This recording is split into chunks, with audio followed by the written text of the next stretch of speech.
Ladies and gentlemen, lend me your ears and your eyes. Diva Divine Light, live from Brooklyn, New York. With no delaying for what you saying, yo. Said it with my 9 million with the dilly, yo. When I be on the mic, yes, I do my duty, yo. While I'm in the club, I be while in the studio. You don't wanna violate, nigga, really and truly, yo. My main thug, nigga named Julio, he moody, yo. I'm a nigga that'll slap me with the tulio. Bitch, nigga scared to death, act fruity, yo. Fuck that, nigga, shorty, she a little cutie, yo. The way you shake it, make me wanna get all in the booty, yo. With no delaying for what you saying, yo. Diva Divine Light. Really my heart to me. Fuck me, see, that's what you got for me. Put more than years with my eyes to see. Still $1 in a place to be. If you really my heart to me. Fuck me, see, that's what you got for me. Put more than years with my eyes to see. Still $1 in a place to be. If you. You're watching Diva, the Divine Light. A fun-loving, caring, passionate person who talks about sex, celebrity, and real-life issues, and even abuse. So hit that like button and make sure you share the show. Really my heart to me. Fuck me, see, that's what you got for me. Put more than years with my eyes to see. Still $1 in a place to be. If you really my heart to me. Fuck me, see, that's what you got for me. Put more than years with my eyes to see. Still $1 in a place to be. If you really my heart to me. Fuck me, see, that's what you got for me. Put more than years with my eyes to see. Still $1 in a place to be. If you really my heart to me. Fuck me, see, that's what you got for me. Put more than years with my eyes to see. Still $1 in a place to be. If you. Here comes the pitch, and it comes in wide. On the combo.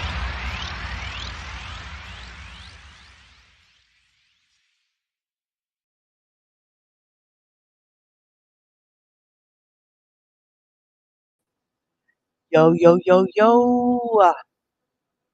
Good morning. Happy Friday, everybody. Good morning, good morning, good morning. Please make sure you hit that like button on your way in, guys, okay? Gracias very mucho. And my girl, Nuni, my baby's here. Congratulations, baby. Please congratulate our girl, Nuni, to her new addition. Beautiful baby girl. Yes, God bless, mommy. Congratulations.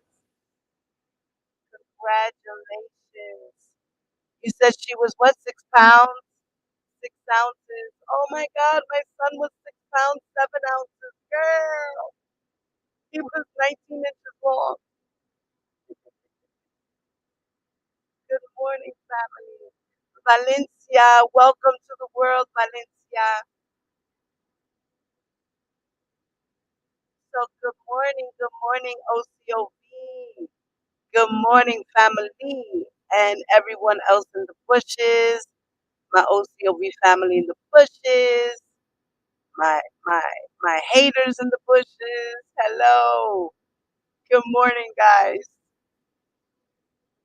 All right, so let me go down the list. Lady Boo Boo, Chocolate, Baba Four, Nune, I am Queen. Faith, what's up, Mama? West Coast Bella. Hey, ladies, what's up? Hey, Tracy. Welcome, Tracy. Good morning, honey. Okay, you'll come back after Miss T. No problem. Hey, Sonia. What's up, Sonia? Bella. Hello, good morning, Mom Life. Bev. Bev. What's up, Mama? Take our Kelly. Give us back. They about to take our Kelly. Girl, they about to take our Kelly. Guys, honey. What's up, honey? Bertice, hello, lady. Aisha, hi, baby. Strong warrior. What's up, baby? Good morning, Jackie. Hey, Black Diamond. Rocking with the truth. What's up, sis? Atlas. My brother Atlas of Zone. What's up, papito? Little Red. What's up, Little Red? I haven't seen you in a minute, mommy. Good morning. Oh, you never baby. Thank you. Who else is in here?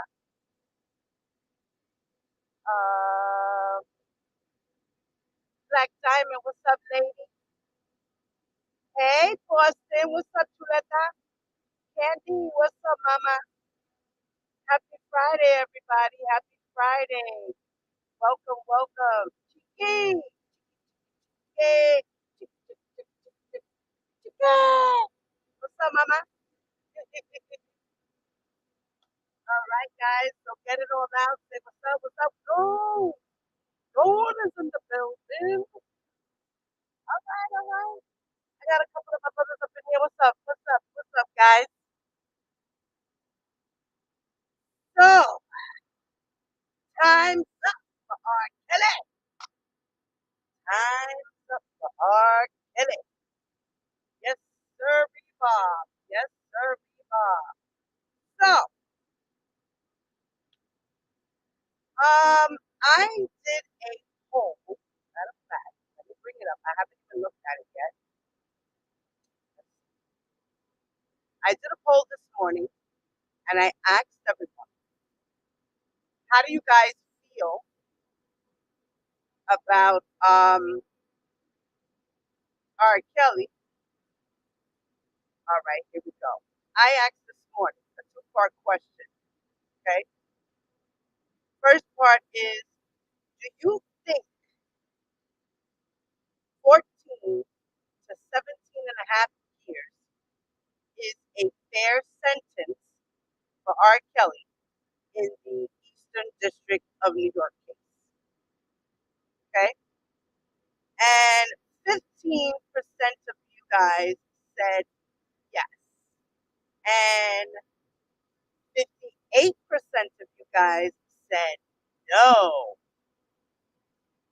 And the second part of my question was, do you think he should get life? And 27% of you think he should get life. Wow.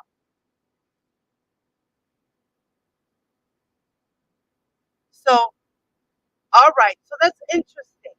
So 15% of you guys think that that's fair. I'm gonna go with that 15% and make it 60%. Okay, because I think that's fair, right? And I'm gonna explain why. And then 58% of you guys said no. So in the chat, I want you guys to throw up how many years you think R. Kelly should get if he doesn't get life. What do you think would be a fair enough sentence? For those that are watching the replay, I want you guys to put the answer in the comment section below in the video. I want to know your answer, guys. So for the 15% that said yes, plus the 16%, the reason why I say that that's fair is because he has 3 other cases, right? So if they give him, let's just say they give him the 14 years, right? Judge Donnelly says, all right, you know what? You were a man of high standards and, you know, you believed you could fly and all these things. And, you know, you did contribute a little bit to society. The community loves you. You know, your family thinks that I should be lenient. Your PSR report says that you have some type of disabilities. You also have mental issues. Uh, the impact statements from the witnesses and your friends and family members. Um, okay, you know what? We'll give you 17 and a half years. Okay, so he does 17 and a half in New York, right? All right, on to Chicago, which is coming up in August. Wait for that trial to finish. He gets convicted, right? Now comes sentencing, right? And let's just say they decide to give him, now over there in Chicago, they want to give him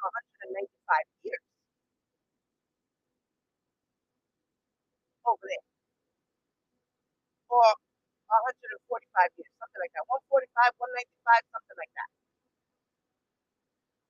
Okay? Here in the Eastern District of New York, his level 43, which is what Judge Donnelly looked at according to the guidelines, is the life sentence.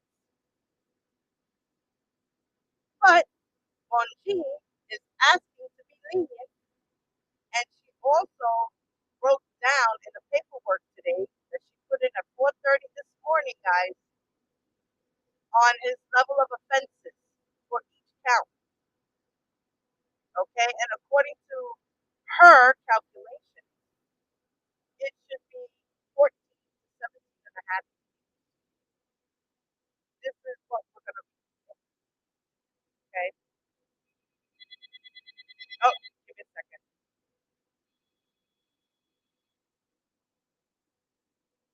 Hold on a second, bro.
Okay, sorry about that, guys. Sorry about that, guys. Do I sound better now? Let me know. I apologize for that. Jesus, I hate this. Diva's got to get a new microphone. Okay, so I sound better? Do I really truly sound better, guys? So much better. Candy said it's okay. Okay, yes, much better. Alrighty, guys. So I can't have my microphone bent. I'm kind of noticing this. I think that's what's the situation. All right. Damn it to hell. Well, I apologize about that, guys. Thanks for the warning. I was off screen, so I didn't get to see what you guys were saying. Um okay. Well, what I was saying was, can you guys hear me? Please give me a thumbs up for sure if I'm still good. Okay, I sound clear. All right. What I was saying was, I did a poll on my community wall. So for those who haven't seen my community wall yet, please go check it out. Look at the poll and give me your answer. All right. And in the comments section of that poll, give me your reasons to why you voted what you voted for. Yes, no, or life. Now, I had asked a two-part question for the day. The first question was, do you think 14 to 17 and a half years is a fair sentence for R. Kelly in the Eastern District of New York case, which we know he was convicted on 9 counts, right? Okay. Do you think he should get life? That's the second question. Now, for those who did answer the poll, the ones that said they answered to, do you think 14 to 17 and a half years is a fair sentence? 15% of you guys said yes. Now, I think the same. So for those that said yes, I agree. I say yes as well. So it'll be 16% with my answer as well. Then 58% of you guys said no. You don't think that 14 to 17 and a half years is a fair sentence for RSK. And then 27% of you guys said that you think he should get life. So for those that say that no, 14 to 17 and a half years is not a fair sentence, put it in the chat right now. How many years do you think R. Kelly should get that you see fit is a fair sentence? Put it in the chat. I want to see what you guys think. Let's see. Before we start reading. Hey, Black Girl Beauty. Tracy. Hi, Tracy Robin. Drop your YouTube channel link in the chat. All of you guys who are creators in this chat, if you're a moderator, drop your link to your YouTube channel or your business. Okay, let's get that out the way. I don't mind you guys doing that. Every so often, you guys come here, drop it. Let people know, hey, this is my channel. Please follow, like, subscribe, whatever you want to say. All right? Thank you, guys. I want to share the love. I want you guys to all grow. Everybody grow and follow each other. You know, whether you like the content or not, at least subscribe to the channel, man. It doesn't hurt to subscribe. You know, help others grow. All right? Okay, let's see. Let me go in here. Let's see what you guys are saying. Okay, 30 years for New York. 30 years. 25 to life. 30 years. 30. 30 to 40. Okay. Okay, so a lot of you guys are saying 30 to 40 years. Okay, now, my reason to say that my answer is yes, I do think that 14 to 17 and a half years is a fair sentence. And my reason is because he's got 3 other cases to go, right? So if they give him 17 years, right? Now, Chicago trial is coming up. Let's say he gets convicted there, right? In that case, he's facing 195 years. I mean, that's life, right? So he's facing another life sentence over there. So if they give him 17 years here, and let's say they wind up being lenient over there as well and say, okay, well, we'll give you 40 years. So 40 plus 17 is 57 years. R. Kelly is 55 years old. Where's he going? If he gets 57 years and he's 55 years old now, when is he getting out? 100 and something years old? He's going to be dead. He's not going to live that long. Some people live to be 100. God bless them when they do. But he smokes cigars. I highly doubt that.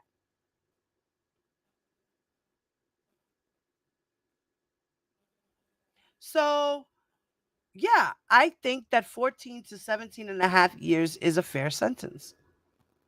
I do. I mean, we don't want to overkill the guy. I mean, he's going to wind up doing life anyway. Don't you think? And 27% of you guys say that he should get life. Now, for those who haven't seen my community wall post yet with the poll, When you get a chance, go check it out and participate in the poll and tell me the reasons for your answers. All right? That should be fun.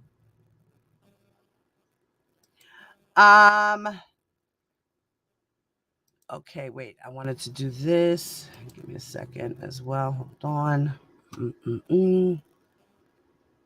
Okay.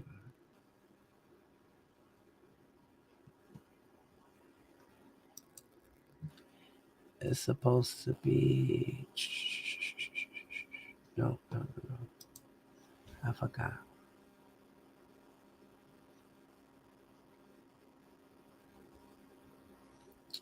Give me 1 second, guys.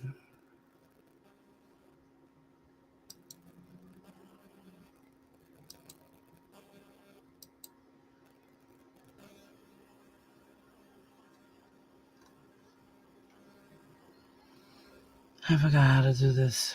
Give me 1 second, y'all. I'm trying to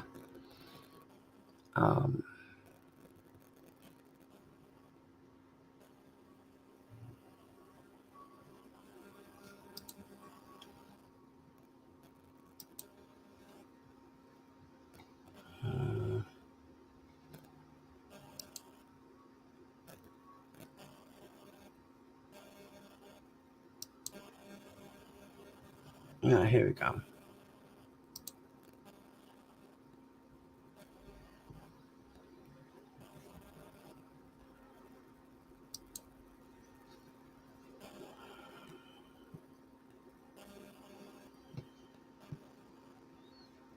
Okay.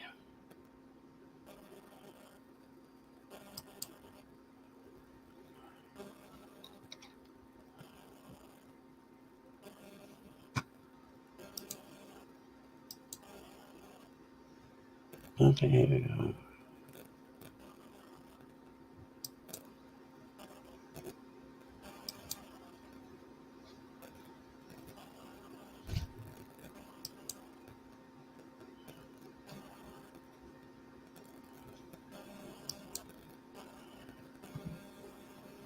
Okay, let me see if it worked. Okay. All right, guys.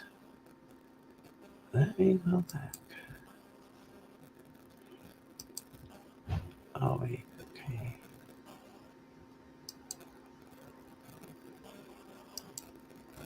Okay. All right. Subscriber mode is on. I like doing that. That's a very cool thing. Okay. So now, as I was saying, time's up for R. Kelly.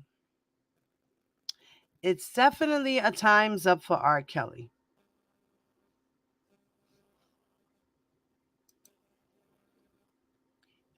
Let me share my screen.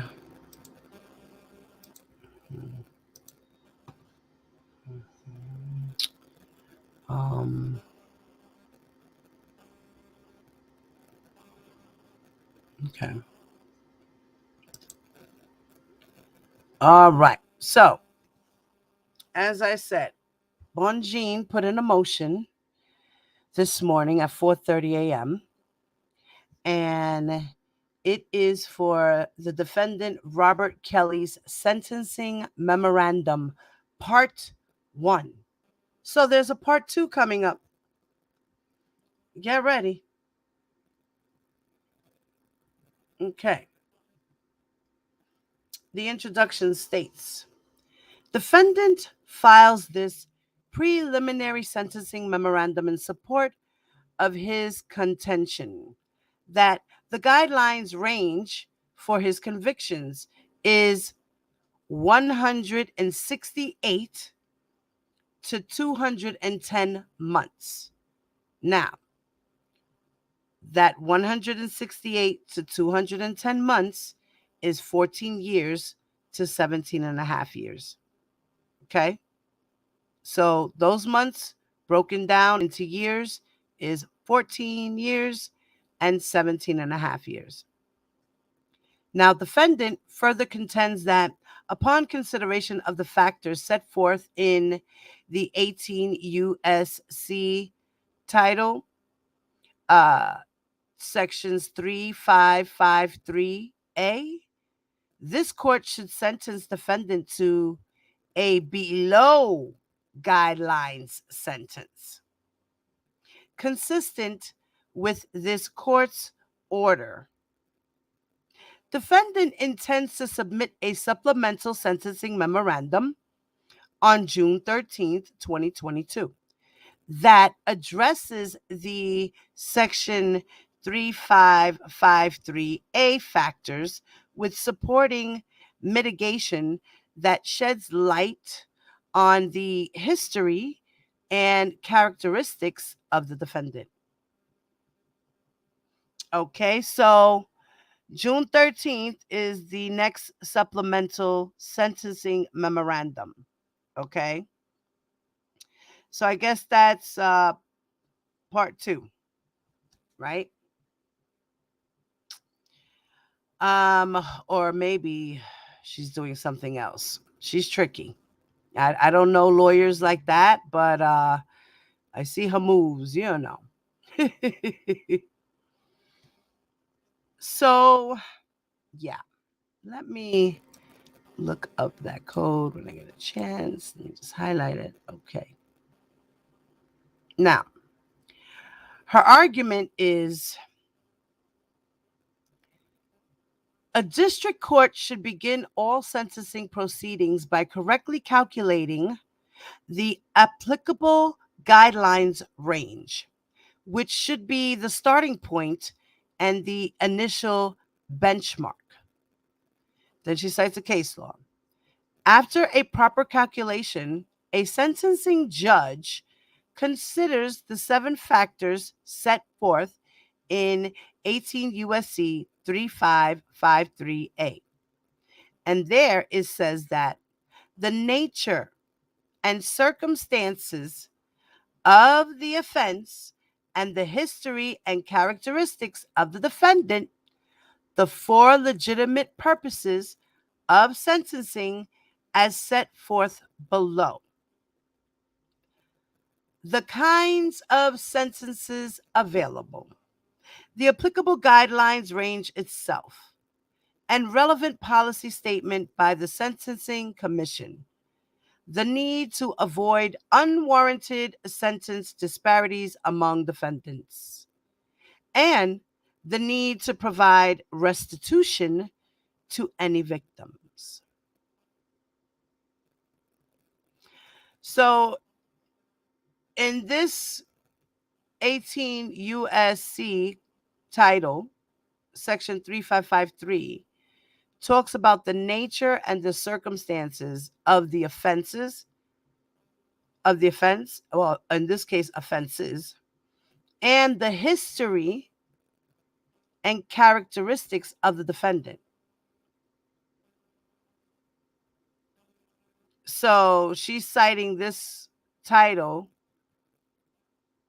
because she thinks that he should be, it should be within the guidelines of a low range sentencing limit.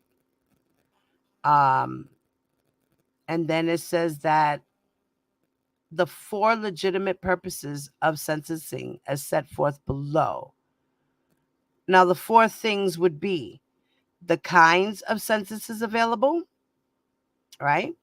The minimum and the maximum, I'm gathering. And then the applicable guidelines range itself. I guess that would be the level of the offenses. And relevant policy statement by the Sentencing Commission. So there's a policy statement that has to go in with the PSR report, right? And as well as the need to avoid unwarranted sentence disparities among defendants. So, and then it says, and the need to provide restitution to any victims as well. Okay. Then she states that 18 USC 3553A 1 through 7, also part of the case law, which is stated up here, Gal versus the United States, or Gal, shall I say, versus the United States. It says that in determining the appropriate sentence, the statute directs judges to impose a sentence sufficient but not greater than necessary to comply with the purposes of sentencing, which are A, to reflect the seriousness. Thank you, Miss. I love you, baby.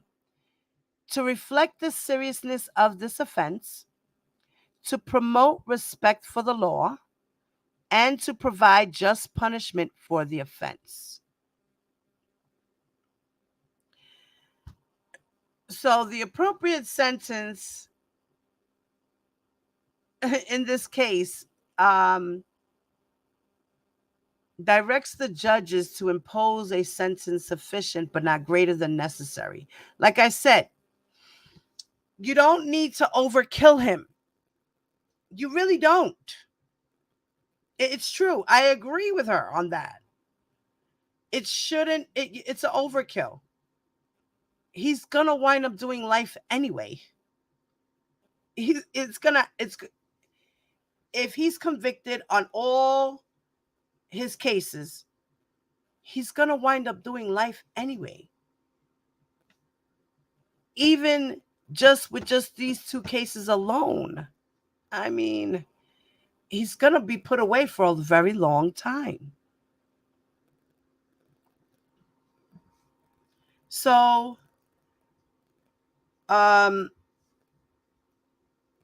okay, so to impose a sentence sufficient but not greater than necessary to comply with the purposes of sentencing. Okay.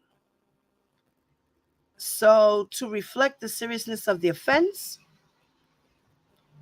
and to promote respect for the law and to provide just punishment for the offense. B is to afford adequate deterrence to criminal conduct. C, to protect the public from further crimes of the defendant. And D, to provide the defendant with needed educational or vocational training, medical care, or other correctional treatment in the most effective manner, according to the 18 USC 3553A2. All right. So she's saying that according to this code, he should be treated as such because according to the case, this is his first time actually being convicted, right?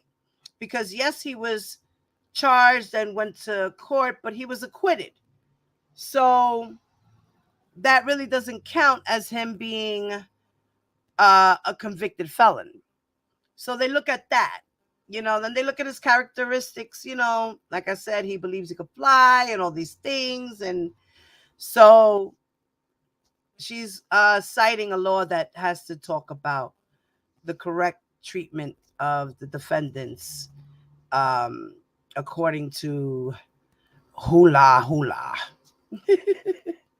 So the guidelines sentence in this case is 168 to 210 months. Now, the government and probation argue that the defendant's guidelines range is life. Okay? Although they take different routes to arriving at that conclusion, as set forth in detail below, many of the enhancements suggested by the government and probation are simply unsupported by the evidence and the law. So she's saying Judge Donnelly got the sentencing wrong. He shouldn't be doing life. And that the government and the probation are arguing about his guidelines range is life. They argue, the government and the probation argue that R. Kelly's guidelines range is life. But Ms. Bonjean is saying, no, it shouldn't be life. It should be 168 to 210 months by her calculator, right? So probation sets forth a comprehensive summary of the charges, convictions, and evidence presented in this case. Okay, so they have a good idea, a summary of what's going on with this case. The probation people, right? Those are the ones that do the report, the PSR report, pre-sentencing report, right?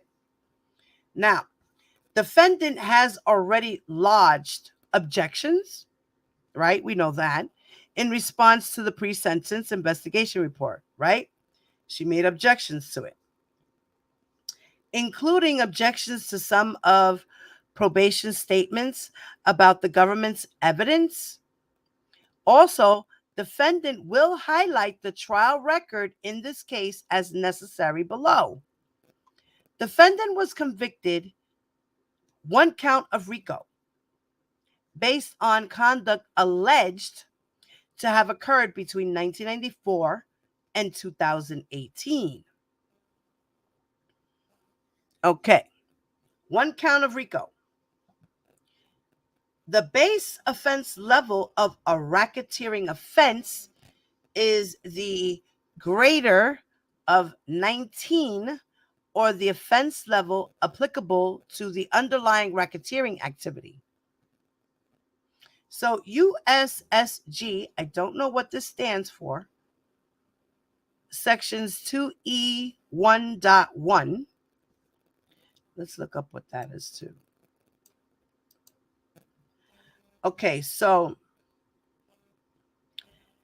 application note of the commentary guideline 2E1.1 instructs that where there is more than one underlying offense, treat underlying offense as if contained in a separate count of conviction for the purposes of subsection A and 2.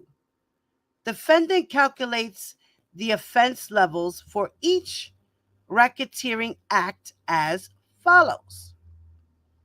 Racketeering Act 1, bribery, base offense level 12, adjusted offense level 12.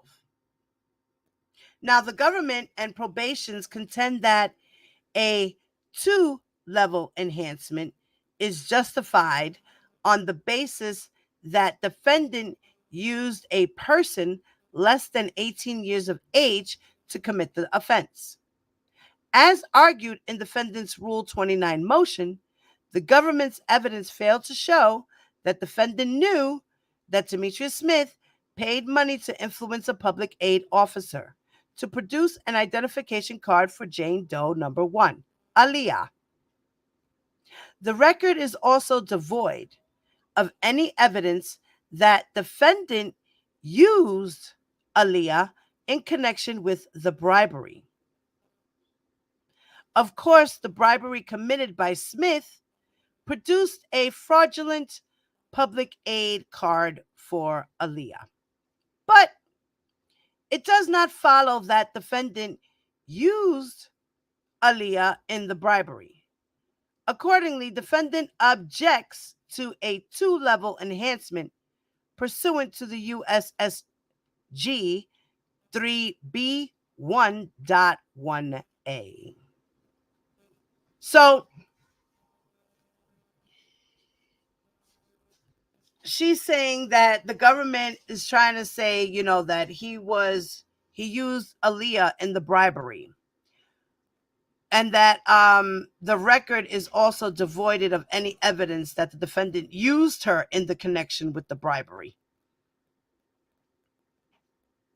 So, how did he use Aaliyah, guys, in the connection to the bribery? Can you figure that out? You guys have been paying attention to the case and y'all know everything, right? What connection did they use Aaliyah for in connection with the bribery? How was she connected to that? Yes, they had to get an ID, right? Right. They connected that the fact that Demetrius Smith colluded, okay, with Daryl McDavid, Barry Hankerson, and R. Kelly to get her married. Allegedly, right? This is what she's saying. That this was an alleged conspiracy theory thing. All right. But the fact does remain, yes, that Demetrius Smith paid money to influence the public officer to produce the ID. So, again, for those who don't believe that R. Kelly married Aaliyah, why is Bonjean admitting that R. Kelly married Aaliyah? I'm confused if this ain't true. Huh?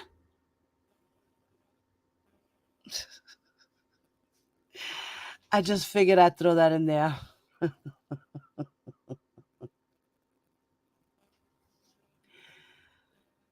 So, how did they use Aaliyah in this bribery? Let me see. Since RSK is not taking responsibility or accountability of his actions, he should get life. He's still blaming others. Greenberg admitted to the marriage. Nothing new. Hey, Blade. Hey, T-Bam. What's up, baby? Okay. One thing for sure. Bonjean admits what he has done illegally. Yes, she does, Karen J. Uh-huh. Bold as day. Like the whole corporophilia thing. And the whole, text message thing. And all these things. She's just letting everybody know that R. Kelly has committed crimes. He has. His lawyer sees it. But she's got to fight whatever she could fight, She has to do her job at the end of the day. It's a hard job. This is a hard case. But she's trying her best. I give her props. So he used Aaliyah. Remember, they had to get an ID. So what do you think happens when you get an ID? You fill out an application, right? Do you not have to sign your name to these documents? Right? So, Bonjean, my answer to your question is, well, they had to bring Aaliyah to sign papers. She had to sign the marriage certificate, the license. She had to fill out an application. She had to take a picture for the ID. So, that's how she was used in connection with the bribery. That's just my opinion, according to what I see the government has presented in the court, in trial. Right? What do you think, guys? Give me a thumbs up if you think I'm right. Okay. So, the next racketeering, Act 2, which is sexual exploitation of Stephanie. Okay? The base offense level there is 32. The adjusted offense level is 32. So the government and probation argue that a 2-level enhancement is appropriate, pursuant to USSG 2G2.1B2A, on the grounds that the offense involved in the commission of a sexual act. Defendant was found guilty of sexual exploitation based on Stephanie's testimony. That defendant recorded a sexual act with her when she was just 17 years old, in violation of the 18 U.S.C. 2251A. The government contends that because sexually explicit conduct, an element of a 2251A violation, does not necessarily involve a sex act. So the defendant is subject to a 2-level enhancement pursuant to USSG 2G2 1B2A because he engaged in a sexual act with Stephanie, and defendant disagrees.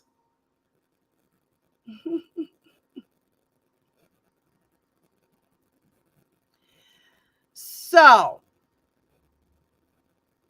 he was found guilty on sexual exploitation. Okay? And it's because he recorded a sex act without her consent. He didn't say, hey, can I put you on camera? He just did it. Right? Right. So he sexually exploited her. Okay, and she was 17 at the time. And I believe she sued him, right, and settled out of court. But R. Kelly disagrees with this, that the government wants to add 2 points more to his level of offense. 2 points, 2 levels. I'm not sure how it's exactly worded. So, enhancing defendant's sentencing based on facts that form the basis of the offense amounts to impermissible double counting. Impermissible double counting. Interesting word. So, impermissible double counting occurs when one part of the guidelines is applied to increase the defendant's sentence to reflect the kind of harm that has already been fully accounted for by another part of the guidelines. United States versus Watkins. The only conduct proven by the government that qualified as sexually explicit conduct was the sexual act. Now, even if the government could have theoretically proved sexual exploitation without evidence of a sexual act, it does not follow that the government can enhance the penalty based on conduct that was already accounted for in the base offense level. So accordingly, a 2-level enhancement is unwarranted. So she's saying, it's not necessary for you to ante up these guidelines as well when it's only sexual exploitation. There was no real sex act involved. There was a sex act involved, but it was without evidence of the sex act. Right. That's what she's saying. Right. So she's saying, be fair, be kind. So Part C says racketeering acts 3 and 4. Okay. Kidnapping and Mann Act violations of Sonia. Didn't they throw out her testimony?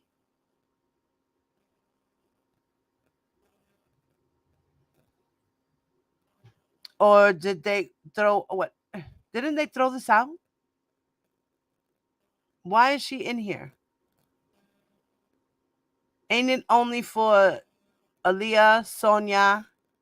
I mean, only for Aaliyah, Geronda, Faith, and Az, and Stephanie,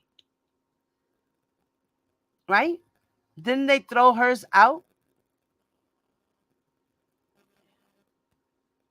Oh, but they're okay. So wait. Let me read it. Okay. Racketeering Acts 3 and 4, kidnapping and Mann Act violations for Sonia. Defendant was acquitted of racketeering Acts 3 and 4 related to Jane Doe number 3.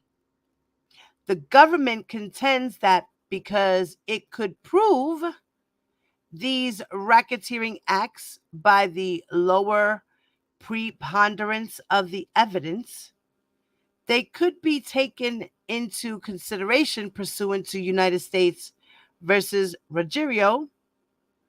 Defendant contends that where the jury clearly found that Sonia's testimony was not credible, this court should not consider racketeering Acts 3 and 4 in calculating the guidelines range, despite the government's contention. It does not ask this court to consider these acts in calculating a guidelines range.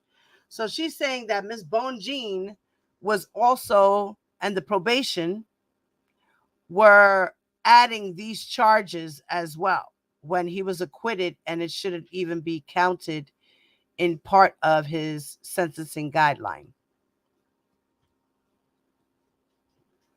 Right, Sonia was thrown out. Yes. So now Part D says Racketeering Act 5, the Mann Act violation for Jahanda. Base offense level 24. Adjusted offense level 24. Babe, can you hook me up? The government urges a 2-point enhancement pursuant to USSG 2G1.3B2. Because the offense involved undue influence toward the minor to engage in prohibited sexual conduct. Undue influence is defined in the guidelines as activity that compromises the voluntariness of the minor's behavior. Oh, Lord.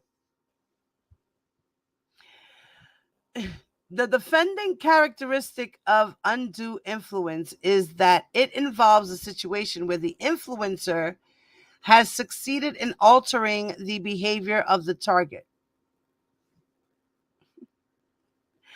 The government contends that a rebuttal presumption of undue influence exists because defendant was greater than 10 years older than 16-year-old Jahanda when they engaged in sexual activity between May 2009 and January 2010. Contrary to the government's contention, defendant rebuts the presumption of undue influence. The trial record refutes any suggestion that defendant did anything in altering the behavior of Jahanda. Quite the opposite. Jahanda, a sophisticated 16-year-old, took great pains to get close to defendant, including by misrepresenting her age. Defendant did nothing to seek out Jahanda. In contrast, Jahanda forged a relationship with people in defendant's orbit, falsely claiming to be 19 years of age, all to get access to the defendant.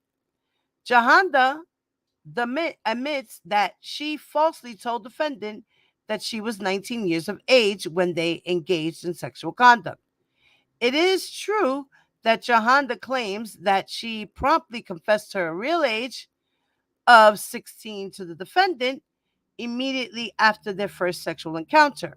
However, Even if this is true, Geronda's testimony does not reveal that defendant used any influence, undue or otherwise, to engage in sexual activity with her. Huh? Defendant has been sufficiently punished for this offense, and a 2-level enhancement for undue influence is simply not justified on the facts of the case. Wow. So,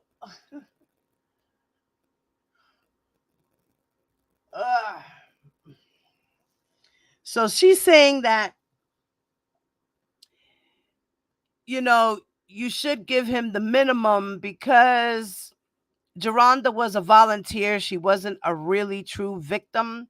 She sought out R. Kelly, even though he was wrong for having sex with her, but he was fooled by her age. So, due to the undue influence, and the facts is simply not justified on the facts of this case. So the 2-point enhancement is entirely unjustified pursuant to USSG section 2G3.1B3, where the record is devoid of evidence that the offense involved the use of a computer or cell phone to induce the travel of the minor. The government points this court to phone logs, random photos, and a single text allegedly from defendant stating, "Please call," as evidence of use of a cell phone to induce travel. Now, this evidence fails to show that defendant induced Geronda to travel to her home. I guess she meant to say to his home. Now, the record shows that Geronda traveled to defendant's home with no invitation and at her own volition. I guess, her voluntarily doing it. Indeed, the evidence showed that Geronda snuck into defendant's home when defendant was not even in town. Defendant did not induce Geronda to travel to his house. Furthermore, no records exist to establish the nature of any communications. Indeed, Geronda's testimony does not support the government's argument that she was ever induced to travel to his house by cell phone communications or any manner.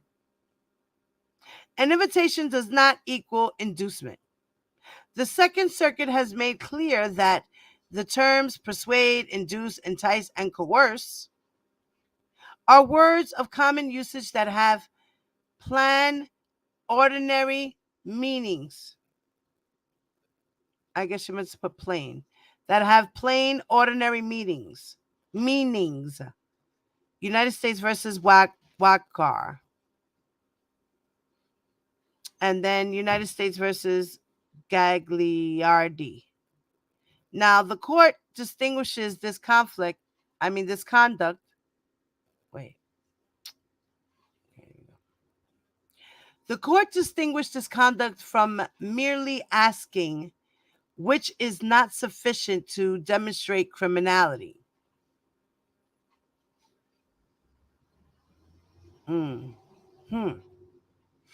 Recognizing that there might be some uncertainty as to the precise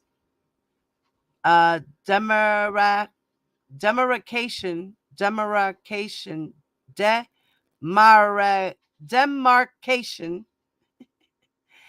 between persuading, which is criminalized, and asking, which is not. So the government's evidence fails to show any specific words of persuasion that defendant used in connection with Geronda. Thus, even if the government could argue that defendant asked or invited her to come to his home and told her that someone would pick her up at the train station. That conduct is not inducement. Thus, a 2-level enhancement is not supported by this record. Wow.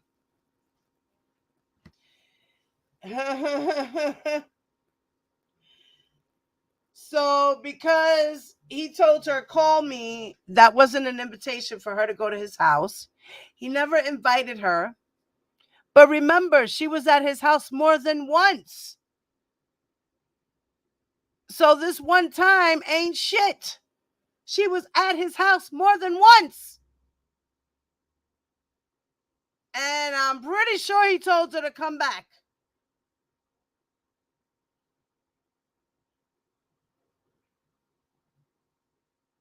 So she's saying that thus a 2-level enhancement is not supported by this record.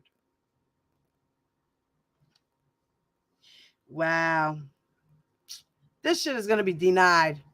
I'm telling you. Good try, Bojine. Good try. I don't know. Like I said, even if she gives him 20 years, I mean, look what she did with Williams. She said, okay, Michael Williams, we were giving you 15 years. We do a plea agreement. You asked for 5, but instead Judge Donnelly gave him 8. He was looking at 15. He asked for 5, but the judge gave him 8. She met him in the middle. I mean, Judge Donnelly might just say, okay, well, 14 and 17 and a half, that's the minimum. So I'll give him 25, 30 years. Let's say if she says that. I mean, I don't know.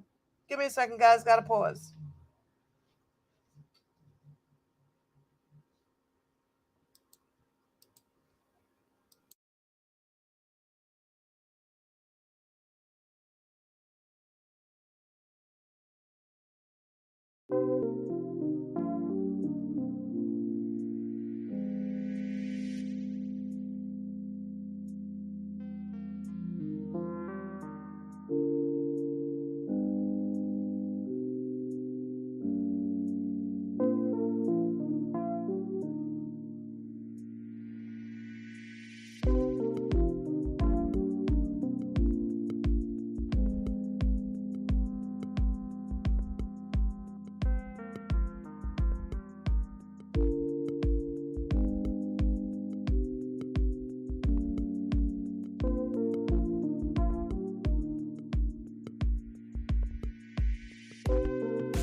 Sorry, guys, I'm back. Microphone check. I still sound good? Okay, let me go back.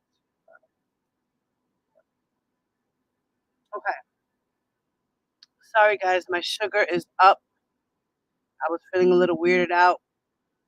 I didn't eat my breakfast, and I was feeling a little dizzy. I'm feeling a little lightheaded. My sugar's high. I gotta take another pill. So that's what I was just doing. So, okay. Where was I at, guys? Where was I at?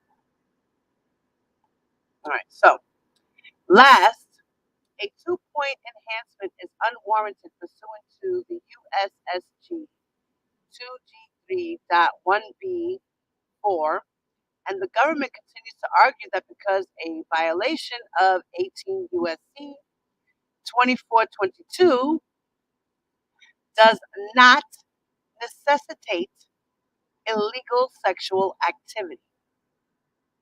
An enhancement for sexual contact does not amount to duplicative punishment.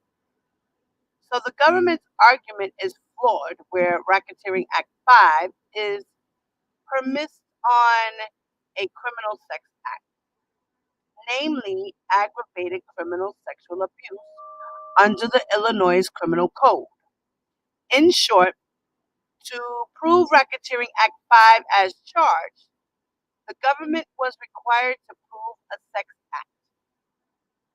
Thus, any enhancement based on a sex act is duplicative to the charged offense, and the enhancement amounts to double counting. Oh, really? Interesting. So, the base offense level for this is 30, which is the Racketeering Act 6 forced labor of Toronto, and the USSG says plus 2, so adjusted level offense is 32.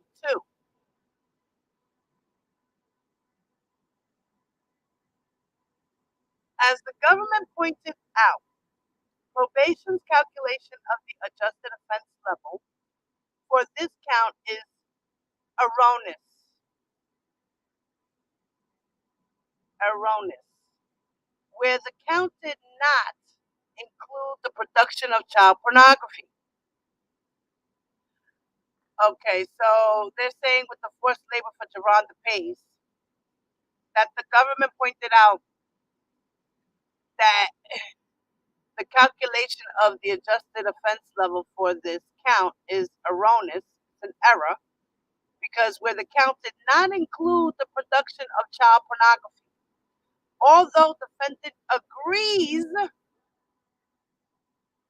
with the government that the base offense level is 30, he objects to a 4-level enhancement pursuant to section 2A3.1B1 because the government's evidence did not establish, under any standard of proof, that the forced labor count involves conduct described in 18 USC 2241A or B. As argued extensively in defendant's Rule 29 motion, Geronda's testimony described an assault unrelated to any sexual conduct. Geronda testified that defendant slapped and choked her because she was on her phone, and he didn't believe she was texting a friend. Geronda testified that after the assault, she gave defendant oral sex because he instructed her to do so. Geronda's testimony is devoid of any mention of threats of violence or acts of force in connection with the oral sex act. The previously described physical assault was completed and unrelated to his instruction that she give him oral sex. Geronda did not even testify that she feared defendant when he asked for oral sex, and she complied. Thus, the government's claim that defendant placed Geronda in fear of death or serious bodily injury is meritless. Accordingly, a 4-level enhancement is unjustified on this record. So she's still trying to get these charges dropped. I don't know. In her own way.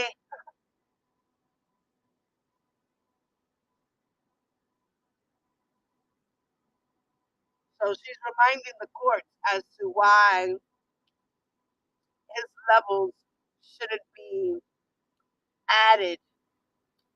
Because they'll do level 12 plus 4. That makes that 16 now. You know? That's how they do it when they do level enhancement. Right? It depends on the crime.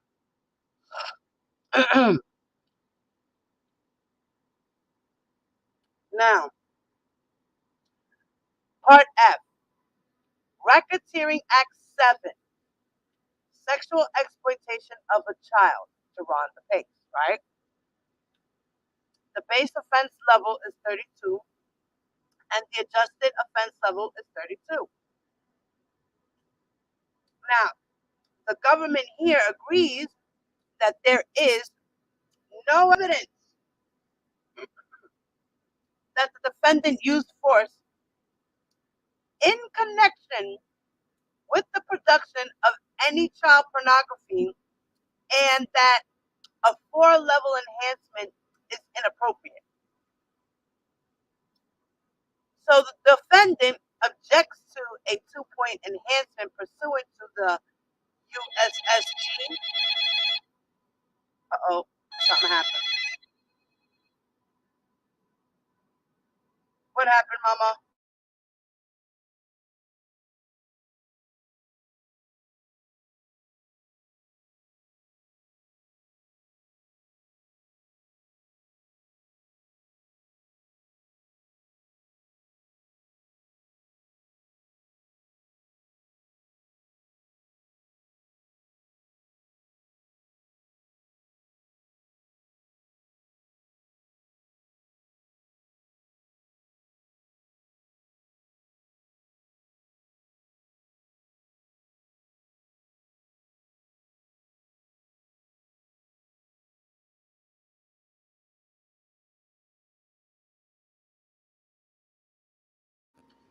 Okay, guys, you guys hear me now? Do I sound okay? Do I sound better now?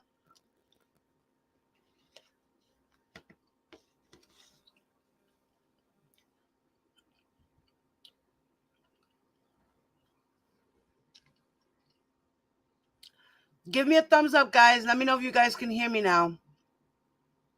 All right, much better. Thank you, guys. I am so sorry. I apologize. I have to get a new microphone. I'm going to have to wind up breaking down and spending like almost $70 for a fucking good microphone. $80, $100. I got to get a good microphone. All right, guys. Thank you. Oh boy. All right, so should I start over again with at least that paragraph? Guys, what do you think? I should? Okay. So, with Racketeering Act 7, which is the sexual exploitation of a child for Geronda Pace, the base offense level is 32. Okay, and the adjusted offense level is 32. Now here, the government agrees that there is no evidence that defendant used force in connection with the production of any child pornography, and that a 4-level enhancement is inappropriate. So defendant objects to a 2-point enhancement pursuant to the Standard Code 2G3.1B3, where the record is devoid of evidence that the offense involved the use of a computer or a cell phone to induce Geronda's travel. Okay. The next point she says is for Jane, which is Racketeering Act 8, the Mann Act violation. Now, the base offense level for this is 14. The adjusted level, 14. Now, the government concedes that Jane misrepresented her age to defendant when she met him in Florida in 2015. Now, which kicked off a lengthy relationship. Incredibly, the government seeks a 4-level enhancement on this count, arguing that the defendant committed a fraud in connection with this Mann Act violation because he did not disclose to Jane that he had genital herpes. So the government seeks to stretch the guidelines beyond all recognition, which explains its failure to offer any support for its novel theory that the failure to disclose a herpes diagnosis amounts to fraud, either as defined by federal fraud statutes, state statutes, or under common law. According to the Second Circuit, fraud involves a false representation, scienter, reliance, and harm. And then she cites case laws. And in these case laws, it's citing that the restatement second of torts, while there have been a few variations on these elements, harm is always present.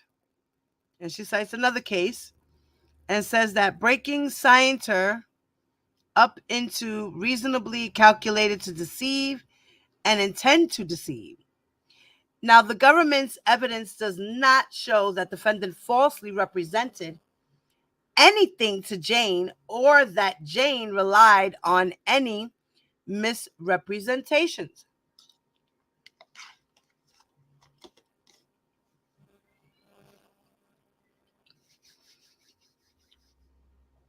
Also, absent in any evidence of harm, because there is no evidence that Jane was infected with herpes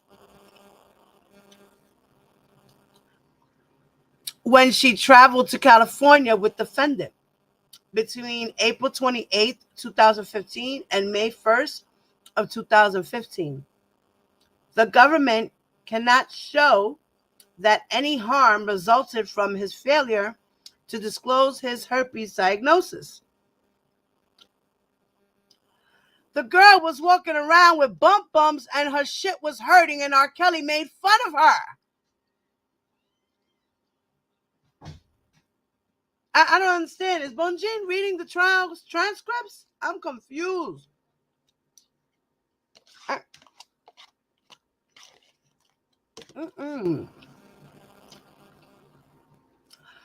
Just like with Geronda Pace, he choked her out, spit on her face, nutted in it, and then she ran out of there as fast as she can.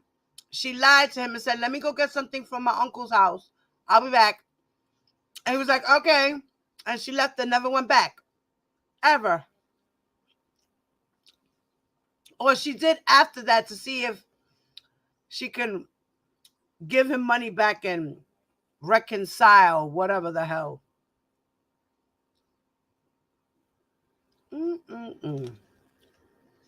So, also absent is any evidence of harm, because there is no evidence that Jane was infected with herpes when she traveled to California with the defendant between April 28th, 2015 and May 1st, 2015. The government cannot show that any harm resulted from his failure to disclose his herpes diagnosis.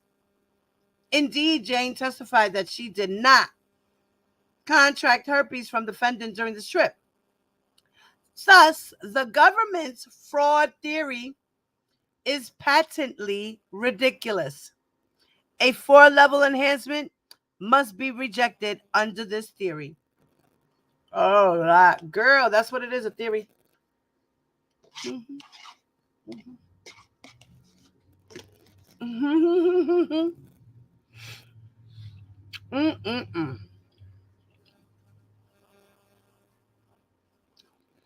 Racketeering Act 9, the Mann Act violation for Jane.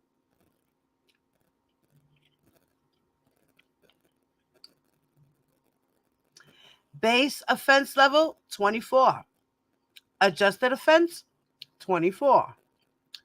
The government alleges that the base offense level for Racketeering Act 9 is 32 pursuant to the USSG 2G2.1, which involves sexual exploitation of a minor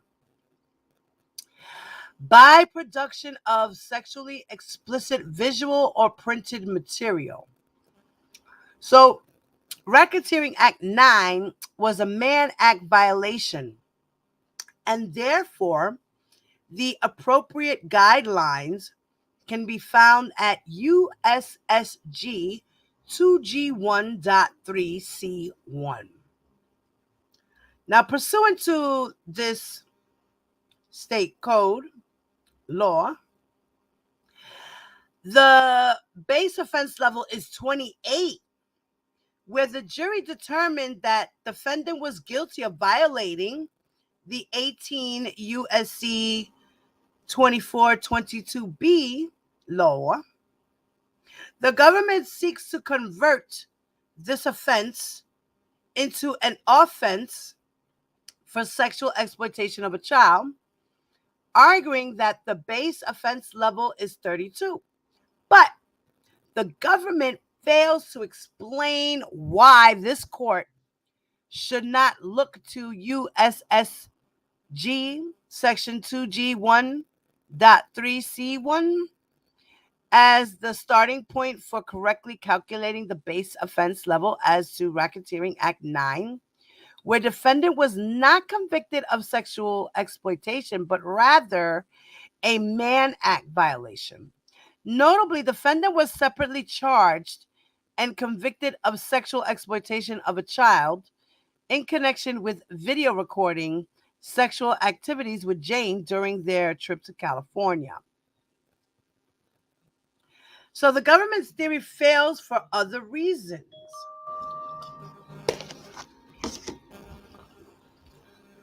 At the time, defendant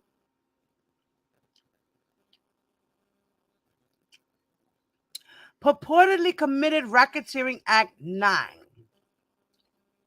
Jane was living with the defendant and engaged in a legally consensual relationship in the state of Illinois.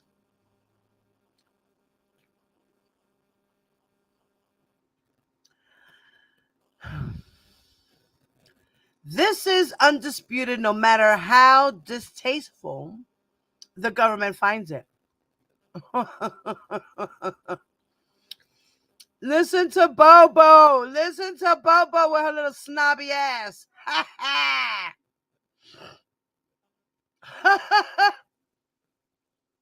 This is undisputed no matter how distasteful the government finds it.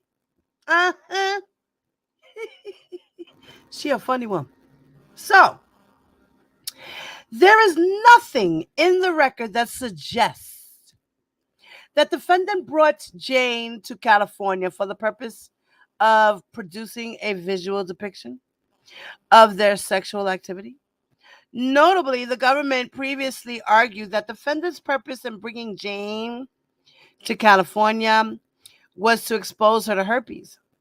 The government seems to believe that defendant's purpose in bringing Jane to California is whatever they say it is, depending on what elements it needs to prove.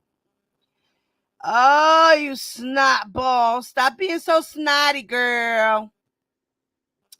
As defendant argued in his Rule 29 motion, defendant's motivating purpose in bringing Jane to California was to have her companionship, even if it included sexual contact.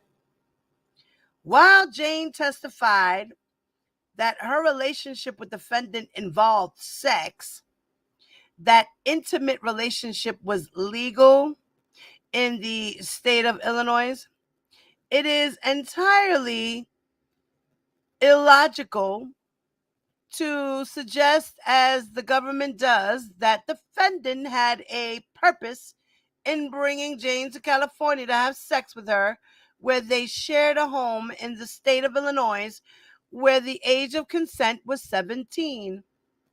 Even if the government persuasively argued that defendant's purpose in bringing Jane to California was to have sex with her, it cannot be said that defendant's motivating purpose, or any purpose, was to produce video of that sexual activity.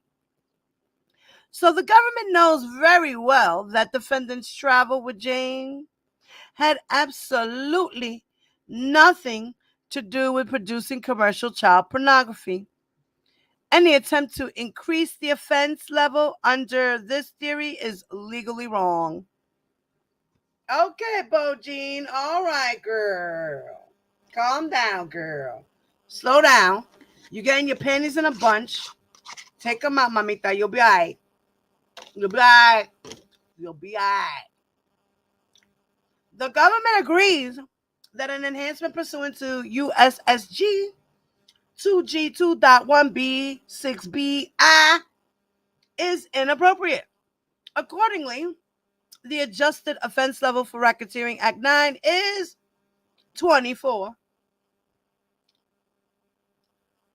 Next, we have Racketeering Act 10. Mann Act violation for Jane. The base level is 32. The adjusted level is 32.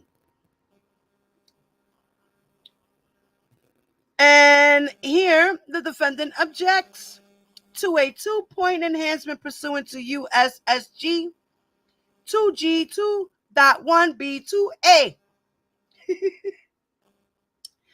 on the grounds that the offense involved the commission of a sexual act. Defendant was found guilty of sexual exploitation in violation of the 18 U.S.C. 2251A, based solely on Jane's testimony that defendant recorded their sexual activity in late 2015 when she was 17, almost 18 years old.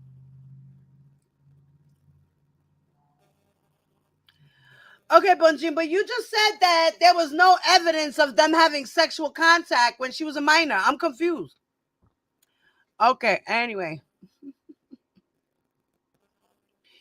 Even though there was no evidence of her going to actually having sex with R. Kelly in California, there's still some video out there that you saw that says that they had sexual activity, because notably the sexual activity that occurred in the Northern District of Illinois was legal conduct.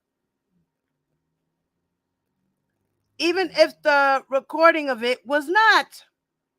Oh. So she's like, listen, even though he took her from Florida to California and then back to Chicago, they had sex in between. He didn't record some of those. He recorded one or two maybe. But being that he didn't do it in California, technicalities. She's got to look out for those technicalities, right? All right. Well, whatever. Anyway, notably, the sexual activity that occurred in the Northern District of Illinois was legal conduct, even if the recording of it was not. So, the government's evidence turns entirely on Jane's testimony, as the government produced no video of defendant and Jane engaging in sexual activity during this time period. So, yes, There's video, but there's no video of him and her at this time period. So first, the government should not be permitted to enhance the sentencing guideline for this offense based on sexual contact that occurred in the Northern District of Illinois, since that contact was not unlawful. The unlawful activity of the Northern District of Illinois was the filming of the contact, not the contact itself. Therefore, this enhancement could only be applicable for any sexual contact in the state of California. But again, as argued supra, because the sexual contact that occurred in California arguably forms the basis of the charged offense, it would be duplicative to enhance this offense based on sexual contact. So, contrary to the government's argument, simply because sexually explicit conduct does not require proof of a sex act for purposes of demonstrating a 2251 violation, she just answered her own damn question. I cannot.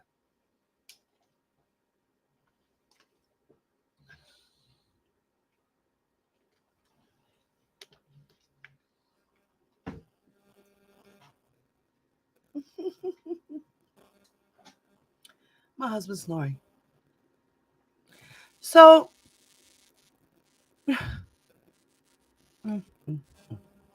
contrary to the government's argument, simply because sexually explicit conduct does not require proof of a sex act for purposes of demonstrating a 2251 violation.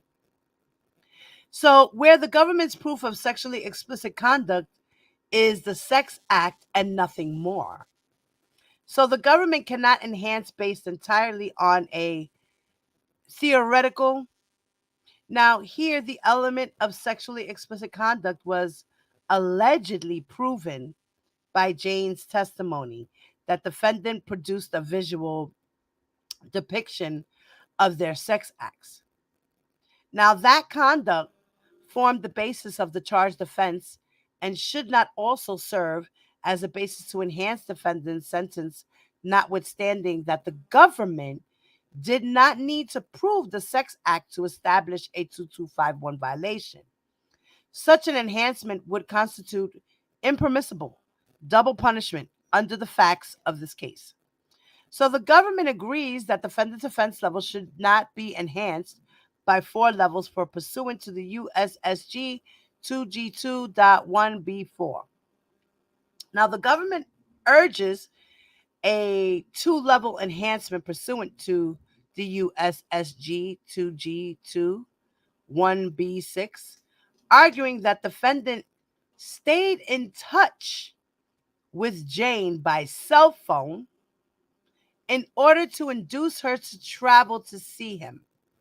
Defendant and Jane were in a relationship, lived together, and traveled together.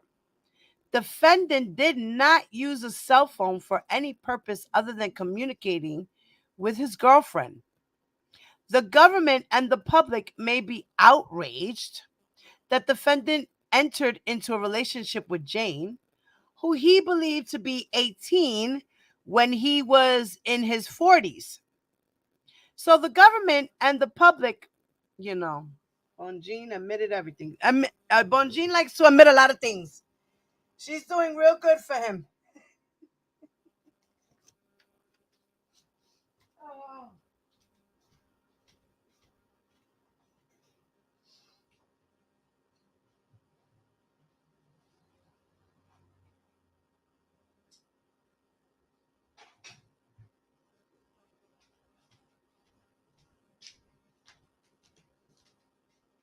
It's like R. Kelly's not telling the truth, but Bonjean is going to tell the truth for him. In her own eyes, according to the story she follows. Because I'm pretty sure R. Kelly doesn't cooperate on half the shit she needs him to do. That's per Stephen Greenberg's words. R. Kelly just didn't want to help himself.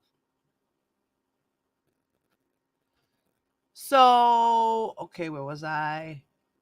All right. So she's admitting here, that yeah, she was supposed to be 18, but she was really 17.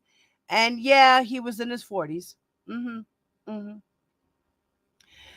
The government and the public may be outraged that defendant continued his relationship with Jane. You damn right. After learning that she lied to him about her age, even though in the state of Illinois the relationship was lawful.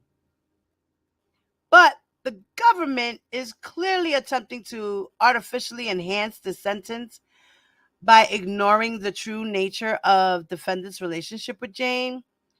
Put differently, if defendant had not traveled with Jane to California on an isolated occasion a couple of months before Jane's 18th birthday and had not video recorded his sexual acts with Jane, there would have been no racketeering acts as to Jane whatsoever. Oh, smarty pants Bojo, smarty pants Bojo.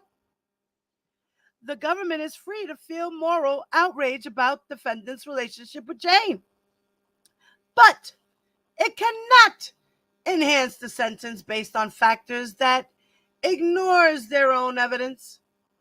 The government's fiction that defendant used cell phones to persuade, induce, coerce, or facilitate Jane's travel should be rejected since it ignores the nature of the relationship entirely. And the base offense level already punishes defendant for his conduct. Accordingly, a 2-level enhancement pursuant to USSG 2G2.1B6 must be rejected. Get the fuck out. Oh, she's trying her darnest.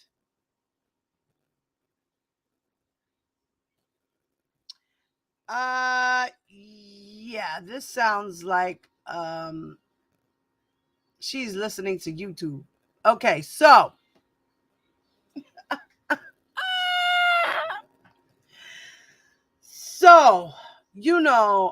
these lawyers nowadays are actually using social media tactics to put people in prison or to get them out of jail. It's allowed. So Racketeering Act 11, which is forced labor for Jane. The base offense level is 22 and the adjusted level is 22.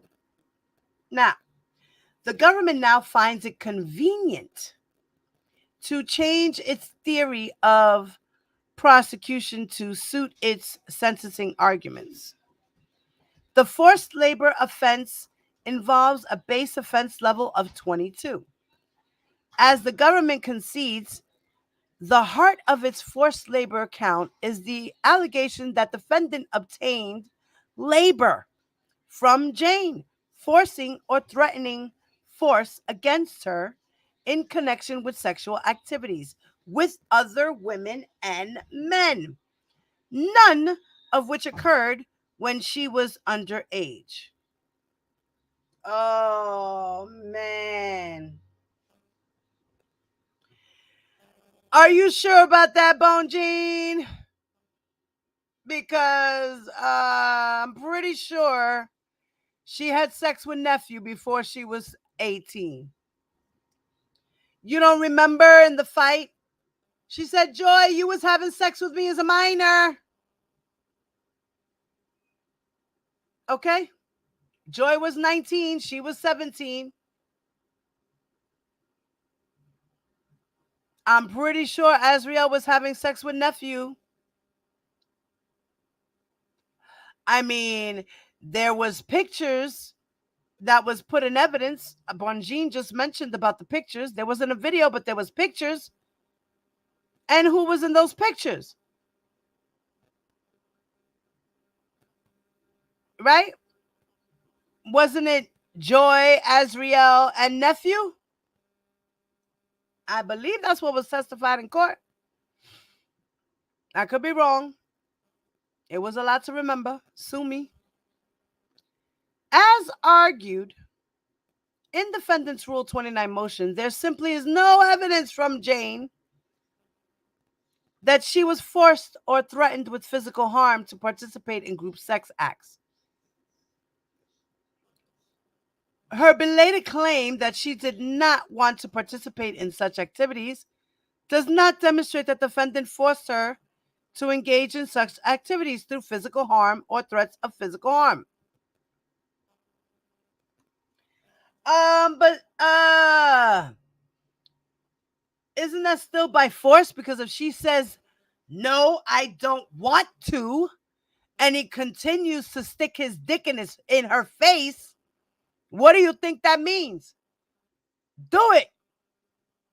And he's not going to ask you again. Or there's going to be consequences. She already knows that.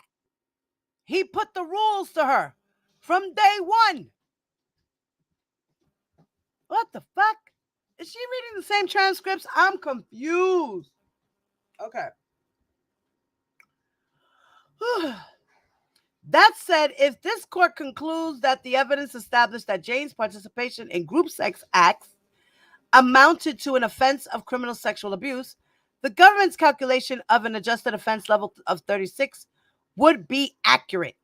But as stated above, the government did not establish that the defendant committed an offense of criminal sexual abuse in connection with Jane's group sex acts with the defendant and others because the record is devoid of evidence of force in connection with those acts. Oh, God. Racketeering Act 12, Mann Act violation for faith. The base level is 14, adjusted level is 14. Again, the government has no basis whatsoever to seek a 4-level enhancement for fraud based on the defendant's failure to disclose his herpes diagnosis to faith. As argued previously, fraud involves a false representation, scienter, reliance, and harm. And she cites a case law. While there have been a few variations on these elements, harm is always present. Breaking scienter up into reasonable, calculated to deceive, and intended to deceive. The government's evidence does not show that defendant falsely represented anything to faith or that faith relied on any misrepresentation. Most importantly, there is no evidence of harm since faith did not contract herpes from the defendant.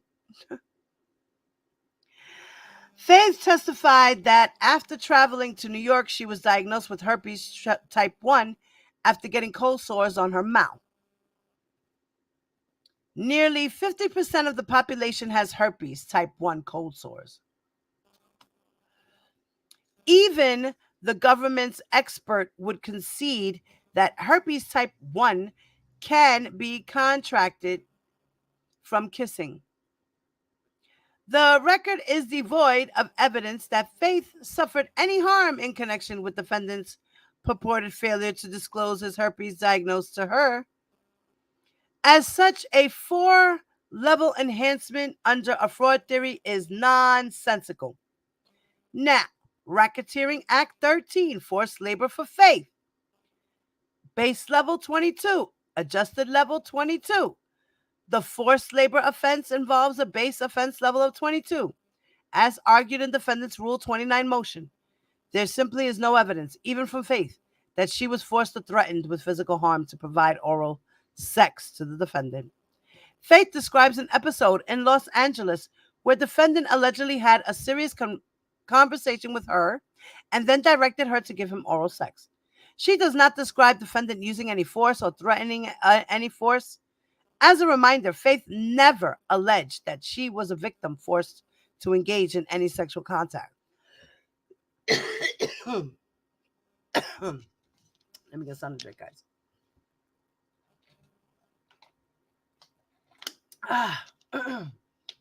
Sorry, it got a little dry throat. Now, Faith never alleged that she was a victim forced to engage in any sexual contact and denied that characterization of her relationship with defendant. As such, defendant objects to the government's contention that this conduct involved criminal sexual abuse and that a base offense level of 30 is appropriate pursuant to USSG 2A3.1. Give me a second, guys. I'm really.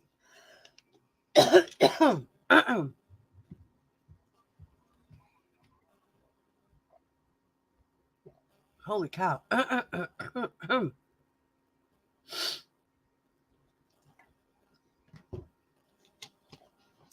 So, that said, if this court. Wait, what was I?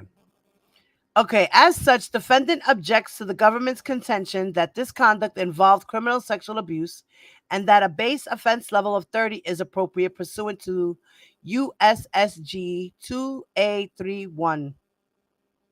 That said, if this court concludes that the evidence established an offense of criminal sexual abuse, the government's calculation would be correct. Racketeering Act 14, Mann Act violation. Faith, base offense level 14, adjusted level 14. For this reason, argued in connection with Racketeering Act 12, no 4-level enhancement is justified under the government's novel fraud theory. Role enhancement. The government seeks a 4-level enhancement pursuant to USSG 3B1.1a on the basis that defendant was an organizer or leader of a criminal activity that involved 5 or more participants or was otherwise extensive. Defendant has argued extensively that the government failed to show the existence of an enterprise. The government's evidence showed that defendant was a famous entertainer who employed many people over the years. Defendant was unquestionably the boss of his employees, but the government fails far short of establishing that he was a leader of criminal activity. Indeed, the government did not even attempt to prove criminal activity of the organization or other employees of the organization. A 4-level enhancement is simply not warranted here. Next, minor in custody, care, supervisory control of the defendant. Brazenly, the government seeks to enhance defendant's guidelines range under a theory that Jane's parents entrusted defendant to her supervision when she was a minor, purportedly to assist her with her musical career, after which Jane lived with the defendant. The record shows that Jane's parents directed Jane to lie to defendant about her age and then encouraged her to seduce him in April of 2015 when she was 17 years old. The real-time text messages between Jane and her mother revealed that Jane's mother wanted defendant to promote Jane's music career by commencing a romantic relationship with him. Again, the government seeks to sanitize the facts of this case, which show that after Jane met defendant for the first time, she immediately began traveling with the defendant and never returned home. Nothing in the record suggests that Jane's parents objected to this relationship. The evidence shows quite the opposite. Indeed, Jane's mother jokingly told her daughter weeks after Jane met defendant that her son-in-law was going to be older than her. Jane's mother certainly knew Jane's age, even if the defendant did not. The record does not show that Jane's parents entrusted defendant with Jane's care as much as Jane was adamant that she wanted to live with defendant in Chicago, and Jane's parents were eager to support her relationship with the defendant, presumably because they hoped financial riches would flow to them. It was the defendant who sent Jane home after Jane disclosed that she was 17 years old. Regardless, Jane was not a minor in the state of Illinois at the age of 17 when she returned to Chicago shortly before her 18th birthday, as the government contends. As such, an enhancement under this theory cannot apply. Oh, God. Jesus Louise.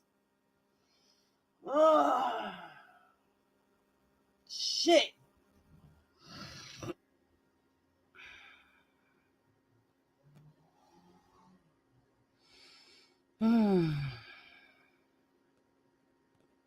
I have nothing to say about that.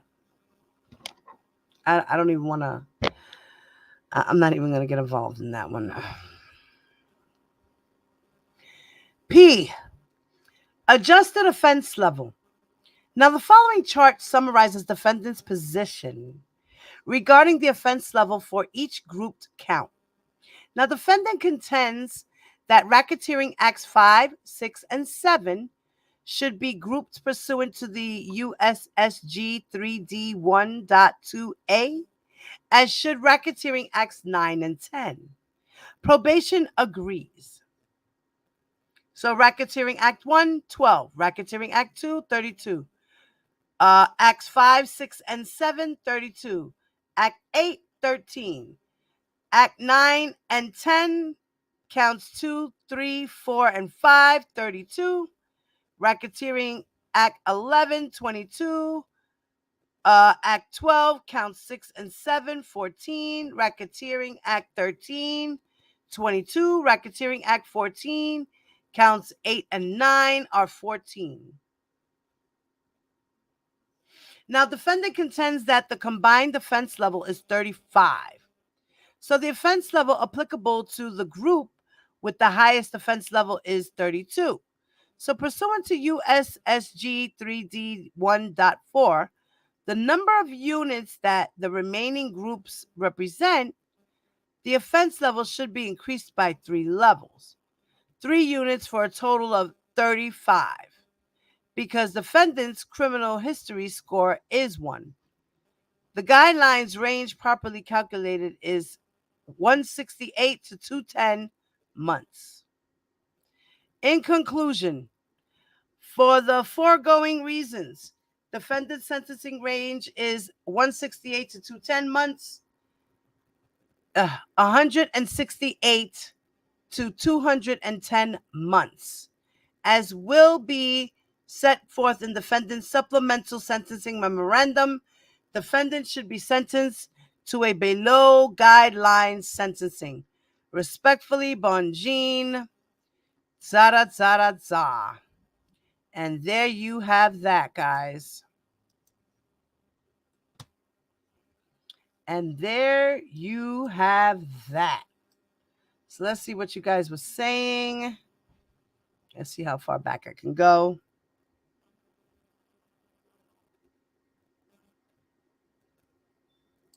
Okay.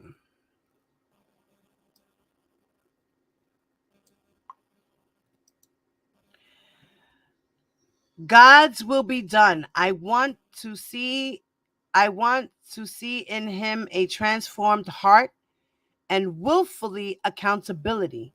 Repent, RSK, and show remorse. God corrects us all. I agree, Black Girl Beauty.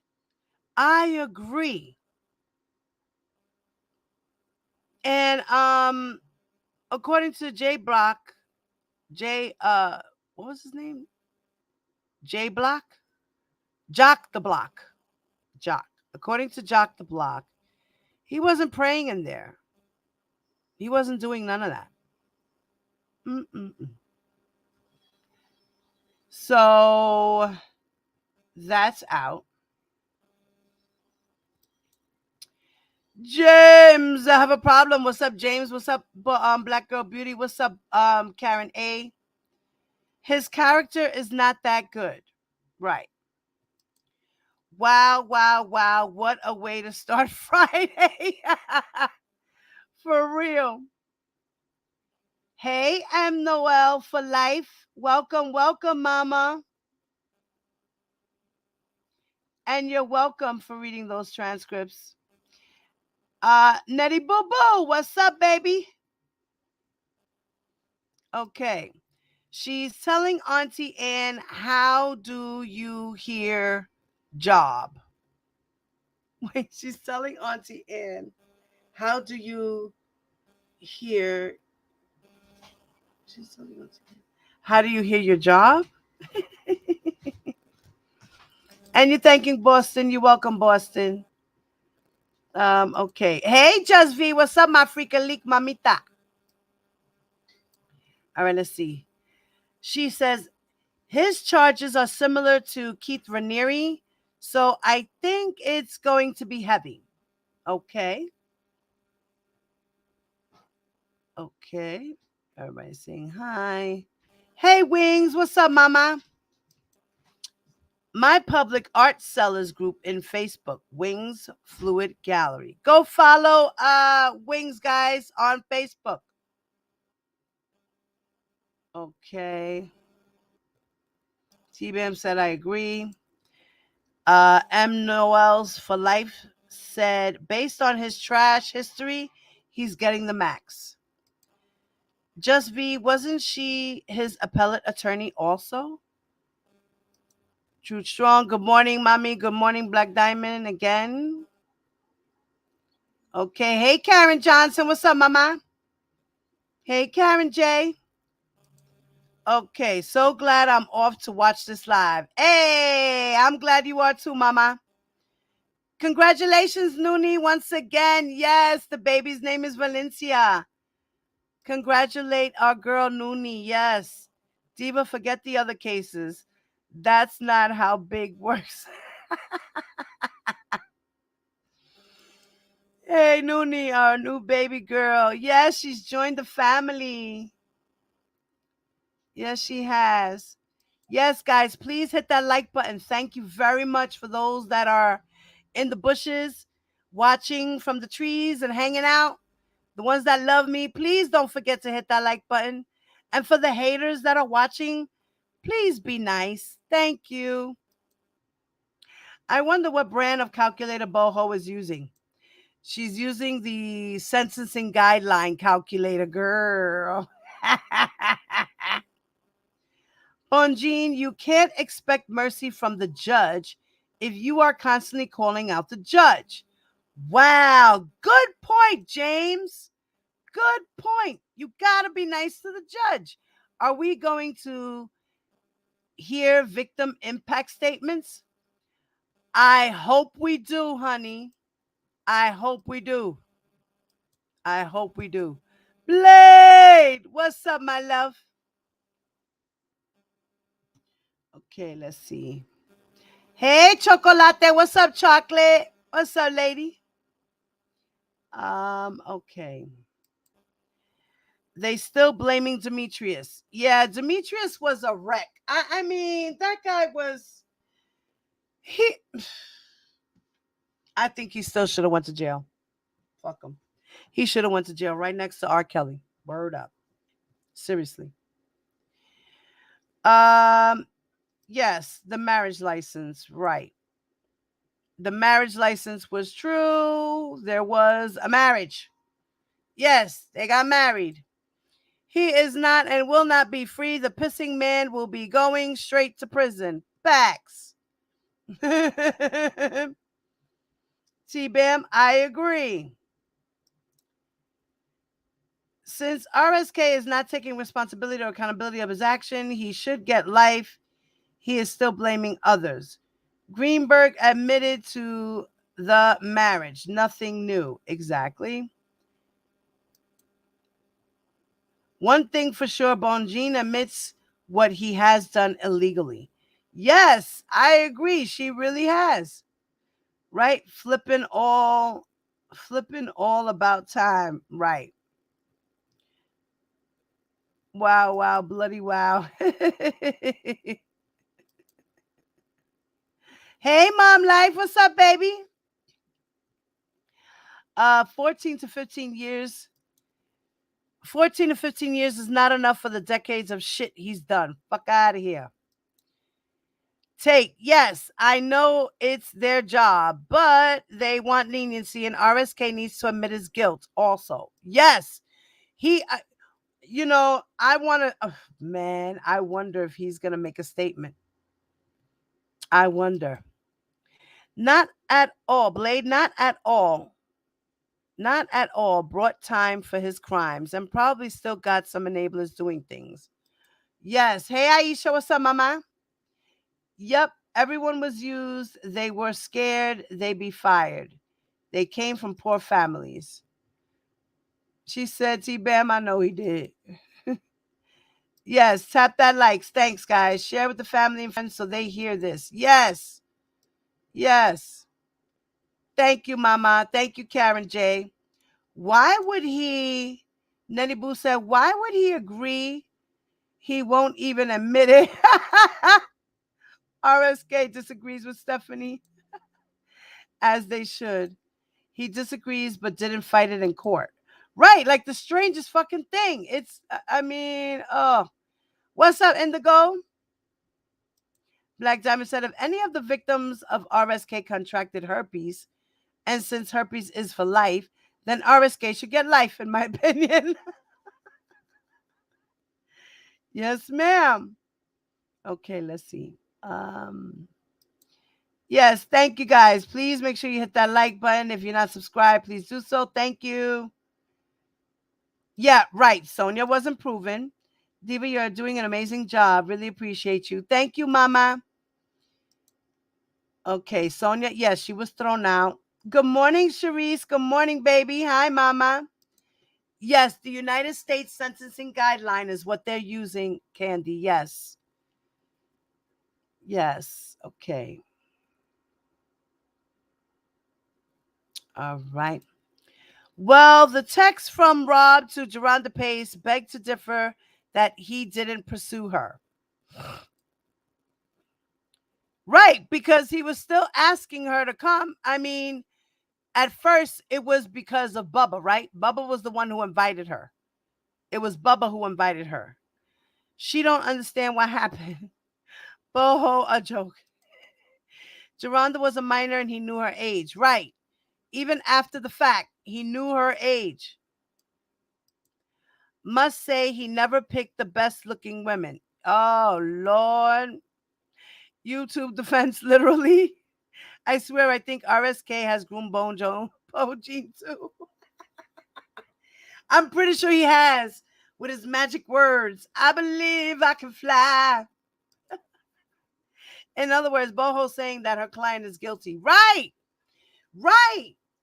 So she's like, all right, he's guilty of some shit, but the way you guys are charging him, let's be fair. Yeah, no, but he's guilty. But still, you didn't prove things, but he's guilty. It's just some weird shit. It's some weird shit she's doing. It's weird. Missy, what's up, mama? I just know that Bojo included Levi's description of a well-organized terrorist network. We just haven't got to that point.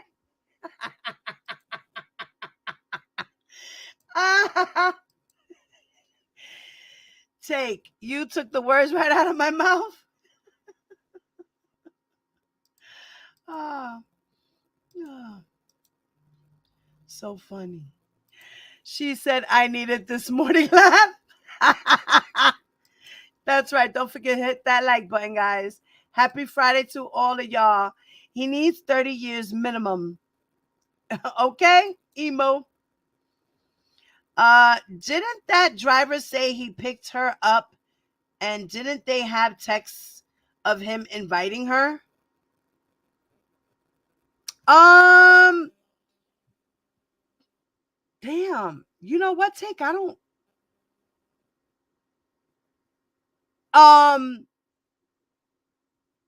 Was that was for Geronda, right? With Anthony Navarro, right? Is that what it was? I think. Damn, Take. I think you're right. I don't even remember. It's so much shit, girl.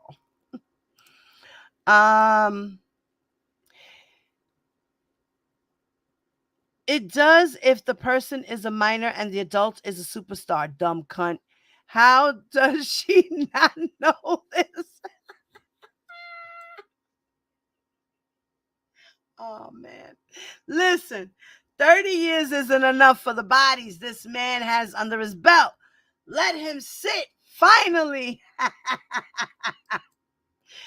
Bonjean is like, I'm going to try anything and hoping it's confusing and the government just gives up. Nope. We're committing to the end. Guilty for life. Guilty equals life.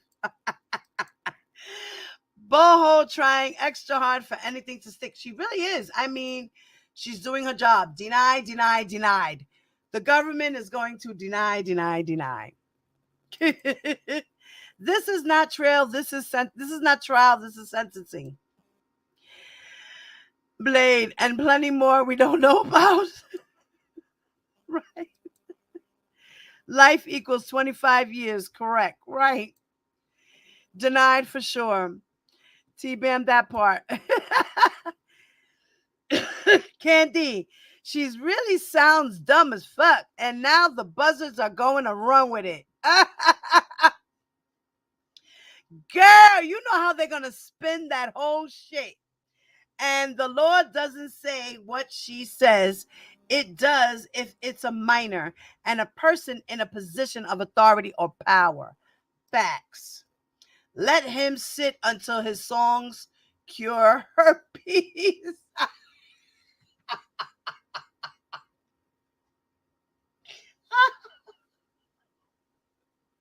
Take. Oh, shit.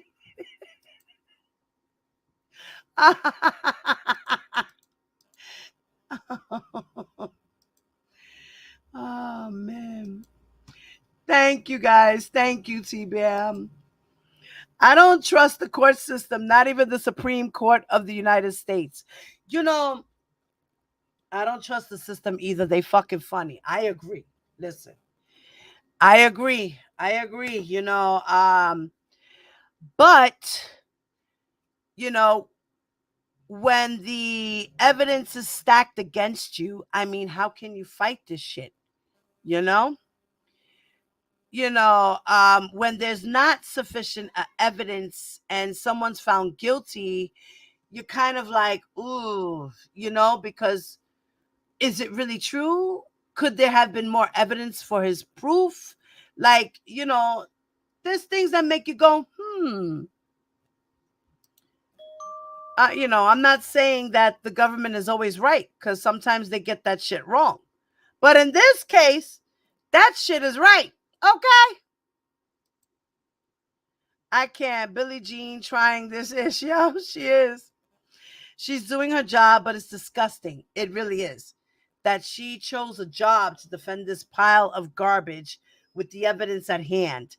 She needs her Libya.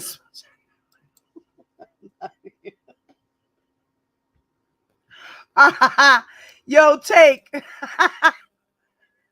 this elevator music though. Oh, we were on the break. Okay.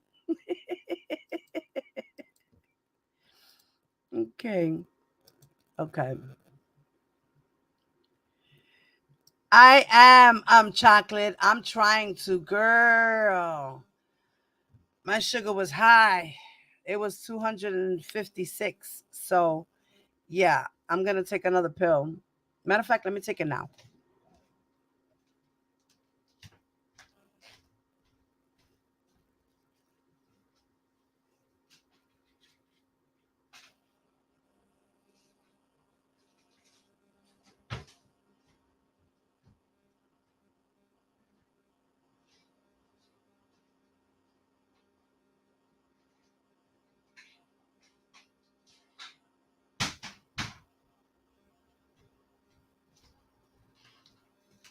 Hi, thank you for reminding me, chocolate. I gotta take the pill.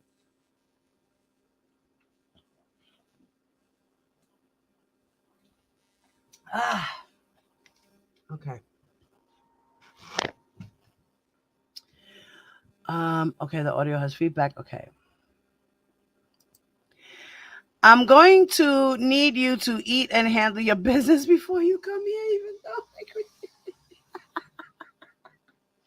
No, but you know what, Mama? The reason why I didn't eat was because I was already full. Like, I drank a bottle and a half of water.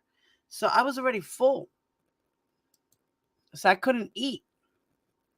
Thank you, Faith. Thank you, guys.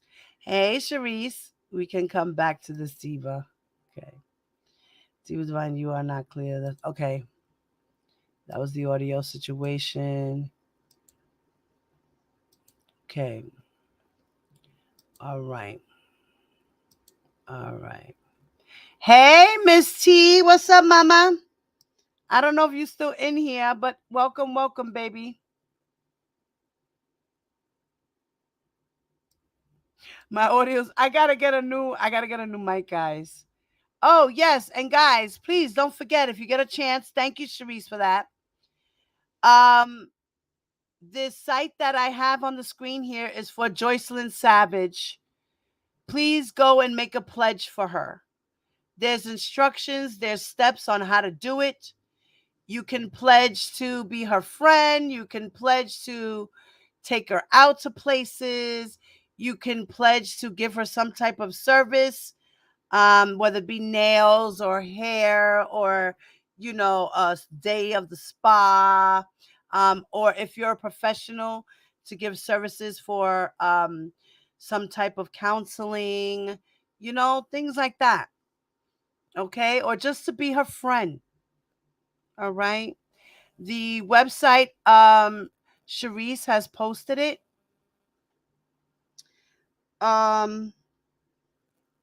So if you guys, okay, I will check my Cash App. I will right now. Okay. Thank you guys. Thank you guys. Thank you guys so much for the Cash Apps. Okay. I'm checking it now, guys. Oh, my baby. Thank you, Mama. Thank you, Linda.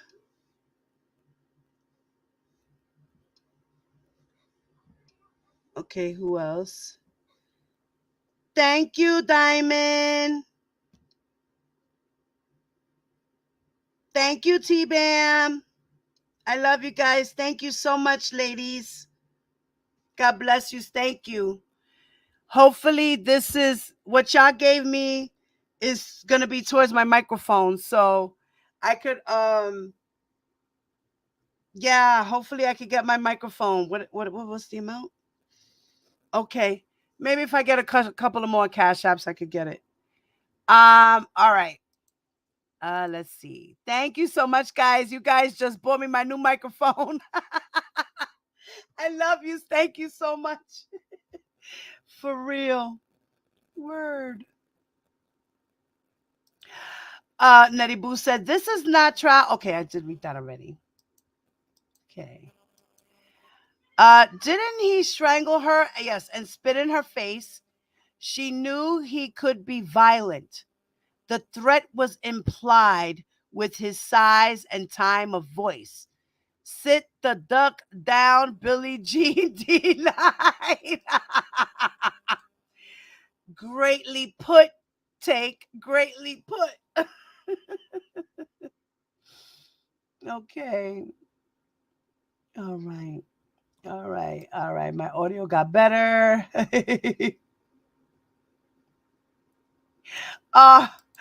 Thank you, Diamond.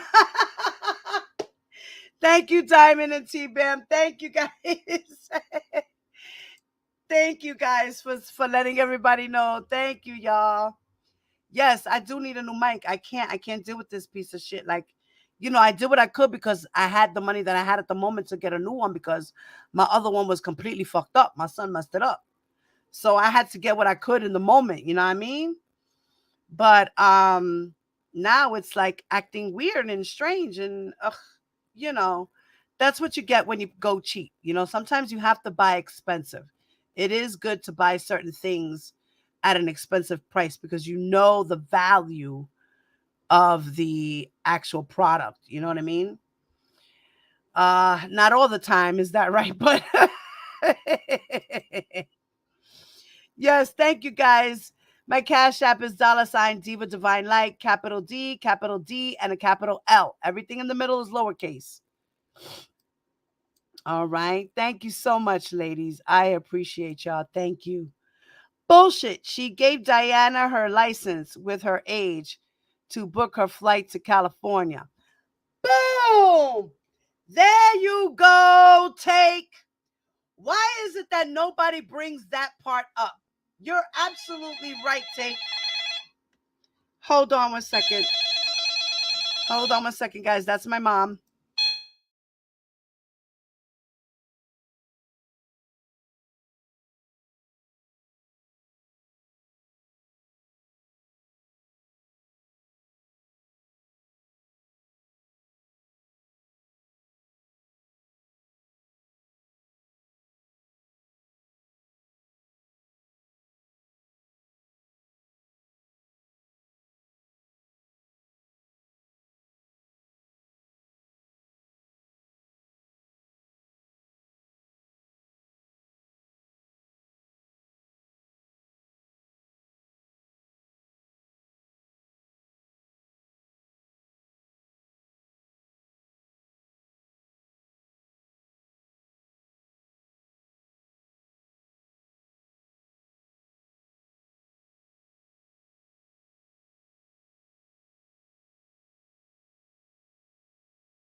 All right, guys, I'm back. I'm sorry. Am I still good? Am I still good as far as sound? Microphone check. Am I still good, guys? Give me a thumbs up.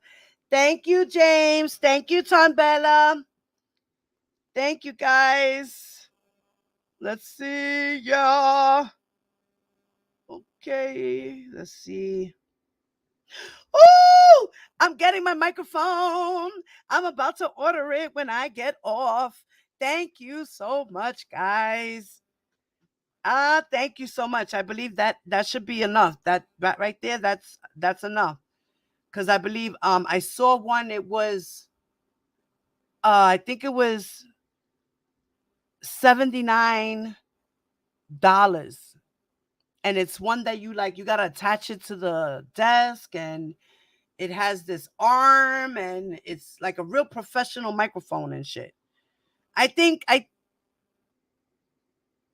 Matter of fact, I think Larry used to use one like that. That it would like come in his face and he would adjust it and shit. And it was like a long leg. And I got to get something like that, something really good. So thank you so much, guys. I love y'all. Yay! Diva's going to get a new microphone. All right. So let's see what else. So you were absolutely right. Because Diana Copeland needed to get her age and all of that. And I'm pretty sure Diana Copeland approached R. Kelly and said to him, listen, this girl's 17. Do you know that?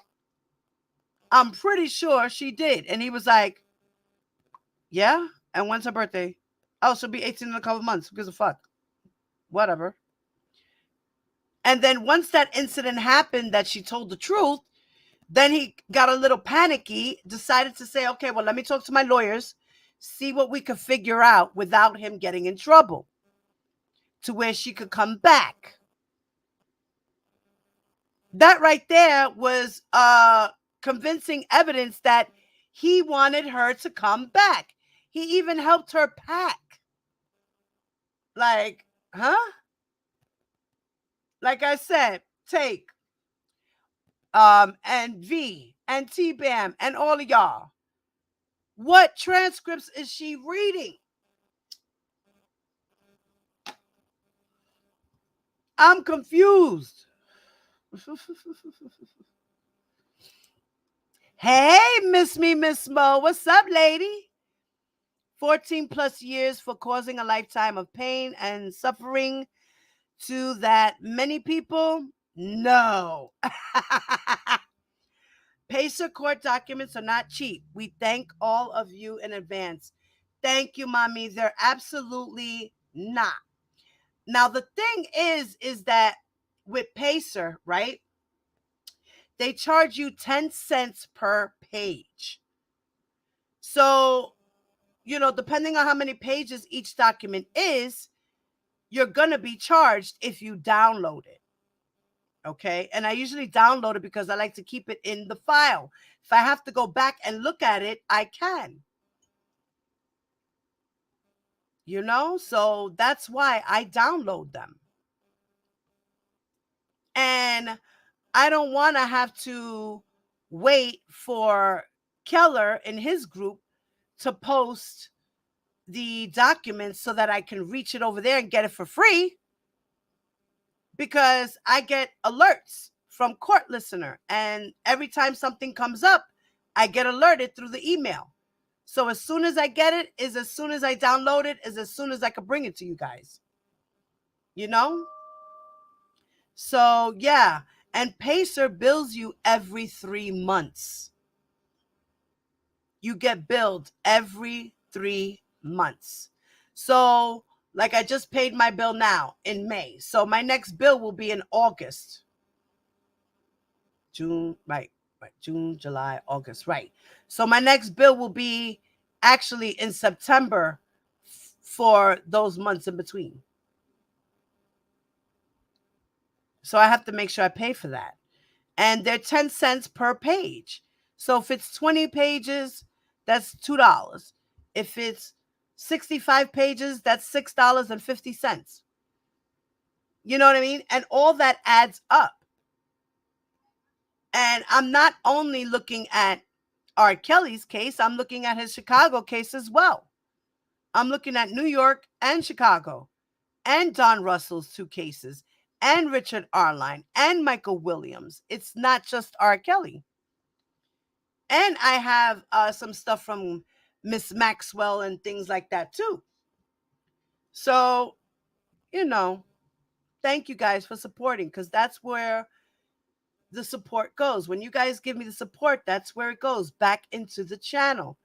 If there's something left over for me personally, then there's something left over for me personally. But other than that, my YouTube pay, I don't get paid a lot. $100, $200 a month is shit. But that's extra, and that helps. for services to bring you guys content and also to help me with my bills. You know? So thank you once again. She's not denying he has herpes. He has herpes. It's just, when did he give it to them? Hey, Callie King, what's up, puppy? That's bull. He promised to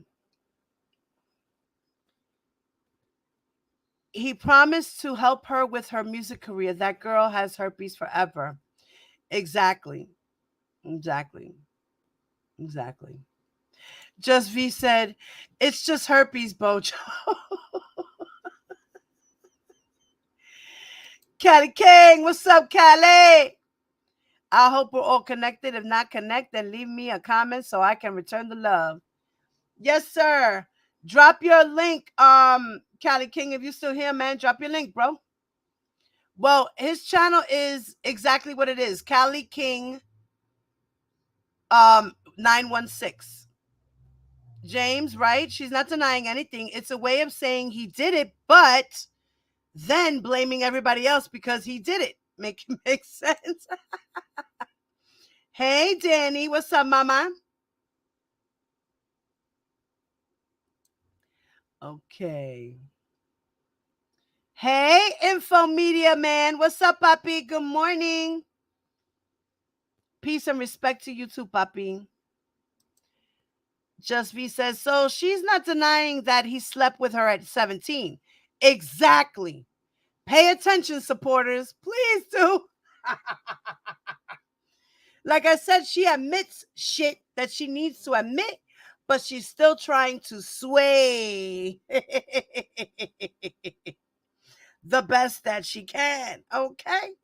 She's doing her fucking job. She's getting paid. You know. Men ain't bringing a female across state lines without expecting some booty. Facts.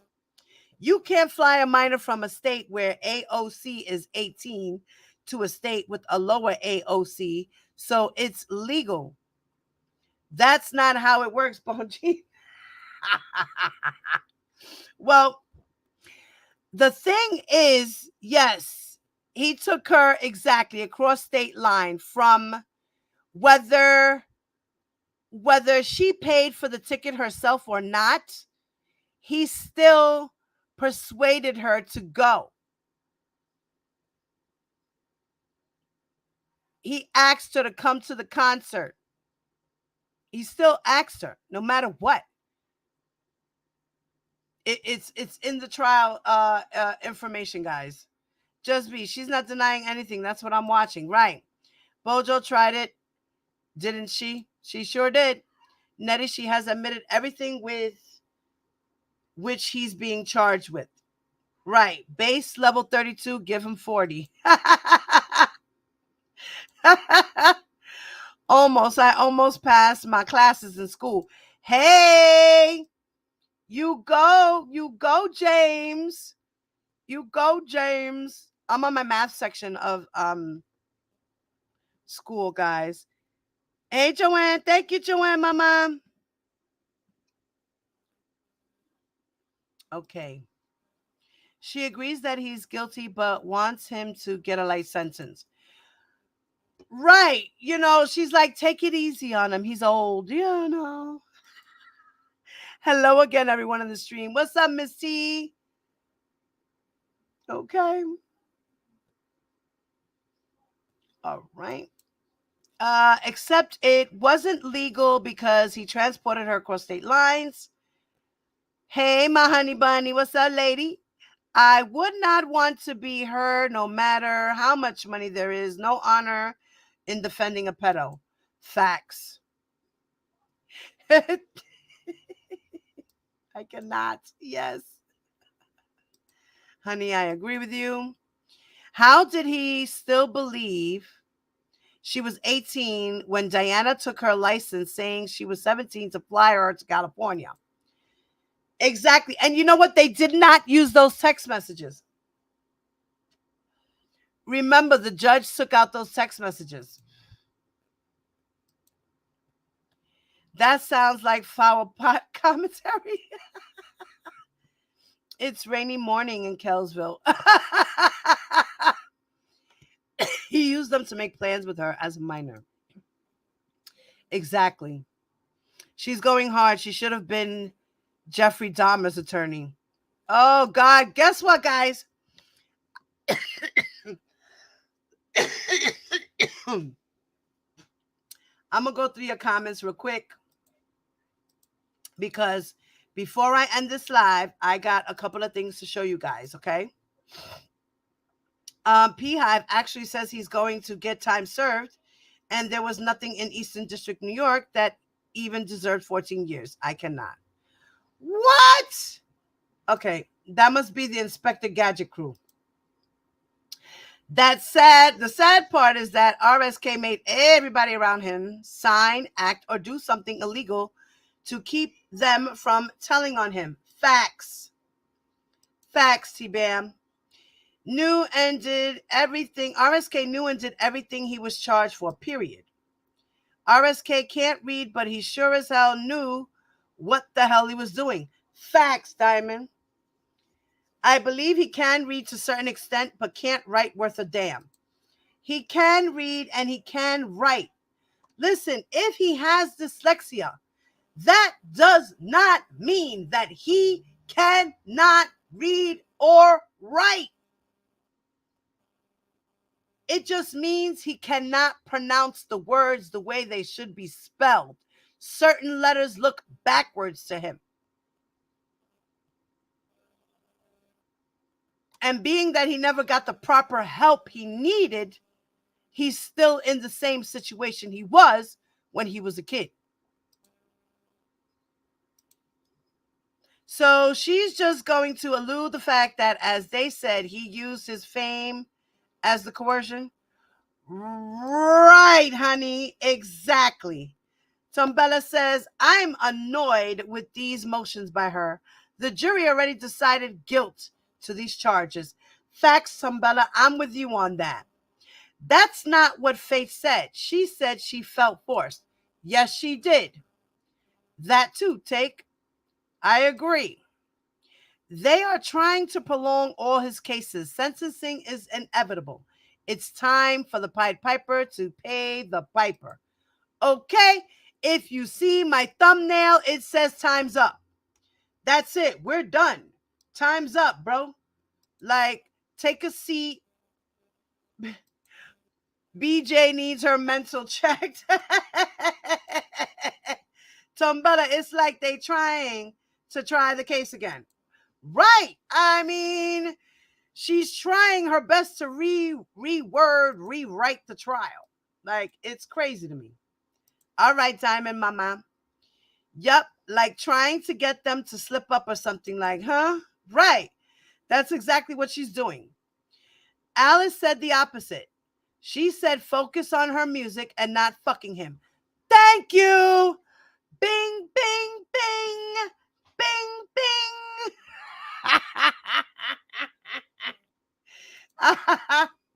Revisionist history. Right. Right. Like, what the hell? Okay, except he can't transport her to a state with a lower age of consent and have sex with her. Right. Take, she don't care about that part. Like, it's not the elephant in the room. Still a YouTube attorney. Hey, Queen. What's up, Mama? Good morning. Okay. Didn't he pull a gun on her? No, he didn't pull the gun on her, but he pulled it out and he put it to the side. Like he did some old intimidation tactic and shit. You know, like, oh, this is bulging. Let me just put this down for a second. Look, you see it? Does it look pretty? Isn't it nice and shiny for your ass? Hey, y'all. Hey, Eva. What's up, boo-boo? Hey, y'all. Dropping in only to say hello to y'all. Very busy watching the Depp trial last day. Okay, baby. Okay. Yes. Okay. Faye said, thanks, Diva, for continuing the read when you did not have to. Thank you, Mama. Please take care of your health. I will, sweetheart. Eva, I like Depp legal team. Their tactics have been perfect. The Enterprise. Yes, Nicole. Yes, yes. Noel, shall I say? M. Noel. Sorry for mispronouncing your name. James. I love you, James. James, I have a problem. Demetrius should have, Diva, for real. He should have. He should have went to jail. They should never had given him no goddamn immunity. I'm sorry. It's not making it. Even if you get a chance, check out Bruce Rivers' breakdown of the Johnny Depp trial. Okay. Sharice, okay, I have missed that guy. Bruce is hilarious. Okay, must watch. I suggested he give his opinion on RK since he's a defense attorney, but he never has. Says a lot. Hey, Dahab, what's up, mama? What's up, baby? What's up, Purple Purple? What's up, baby? What's up, my ladies? Sharice, it's a defense right now. I can't listen. Oh shit. Hey, Les Smith, what's up, mama? Okay, baby. Faith says Bongina is doing her job, but if it walks like a duck, talks like a duck, it's probably a duck. Facts. Drink plenty of water. It helps with bring it down. Yes, I know, mama. I am. Thank you, guys. Thank you once again for the donations to the Cash App, for helping me keep up my channel. Apple cider vinegar in your water. Oh, really? I didn't even think of that. Tombella. Yes, I did that. Okay. Okay, once again, the link for Joy, it says for JoycelinSavage.org. Okay.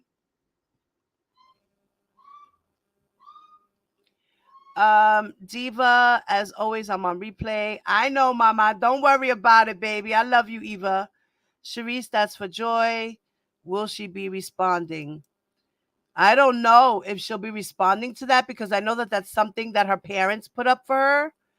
But I'm pretty sure when she comes home, they will definitely, show it to her. Right, honey, it's filled with a lot of info and encouragement for Joy. Exactly. That's exactly what it is, mommy. For the Cash Apps towards the new microphone. Thank you, Diamond. Thank you so much, sweetheart. I'm gonna try that, Sharice, on for to lower blood pressure or cut sugar. Yeah, I didn't know that. That's pretty cool. I didn't know that. You can pledge encouraging words for her. Yes. Yes, Josh Duggar. He only got 12 and a half years. Yes. For the worst child porn. The investigator's bad ever seen. So who knows what the outcome of this case will be. I hope justice prevails. Yes, I was going to read about Josh Duggar as well. Duggar. Yeah. Throw the old mic in the garbage. Let's rock with the new one. Yes, girl. Take R. Kelly. Twin even questions RK about how young she looked when she met her. Right. And they were talking about it in the text message too, about having her trapped on the bus and all of that. Okay. Sharice, what do you use the apple cider for? I get in water to cut the sugar, I guess.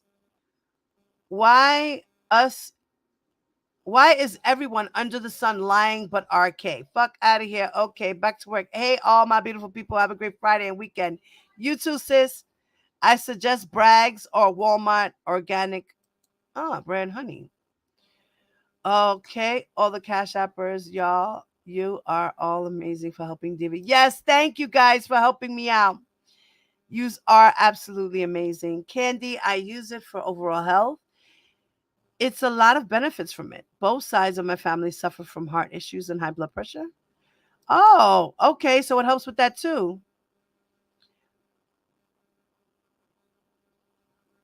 Oh, it's like a supplement. Okay.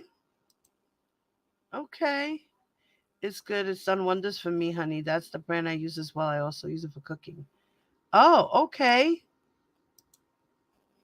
Yes, some, but I've been using cookie for years and hair and skin, but we'll start for other benefits. Really? Sharice, thank you. Yep, you're right. It is important to get ahead of these illnesses. I've used it on salads, which is really tasty. Oh yeah, I've done it on salads too, mama. Thank you guys. Matter of fact, guys, next month I want to start doing a collection for the transcripts for Chicago. So from June till August, I want to collect money so that we can get the transcripts as they come out. And we don't have to be struggling for fumbling for where we're going to get the money. We got to get it quick. We can say, look, we got this a much, and we can start by getting these many right now. You know, as they come out one by one by one by one. As they come out, we will be ready. All right? So I definitely want to do that. Okay. Maybe we can do it with Atmos and start collecting. Right. Facts, Steve. My cousin has dyslexia. She has minor issues with reading and writing. A very young, successful entrepreneur in ATL. I call her for advice all the time. You see that? Thank you, Joanne. I love you, Mama. Thank you, baby. Good morning to my family over here, Diva. I sent you. I know. I thank you, Mama. Thank you, baby. I love you too, Mommy. So, guys, as I said, I wanted to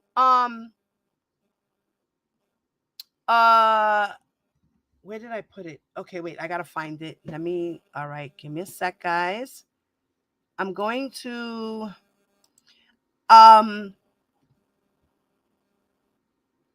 one of our sisters sent me a little something in my lap, which I found to be very interesting, guys, and I think you will too. It's something about the R. Kelly's favorite lawyer, Bon Jean. Check it out, guys. Check this out. So I'm adding a little bonus here for y'all. Even though I was thinking I was going to actually put this in the members only and talk about this in the members only live. But I said, fuck it. You know what? I'm just going to just put it out there. All right. And this is not alleged. Okay. None of this is alleged. This is factual stuff. Okay. It's that y'all know I got a long list of bookmarks. So give me a second. I think I got more than 3,000 pages bookmarked. Okay, where was it?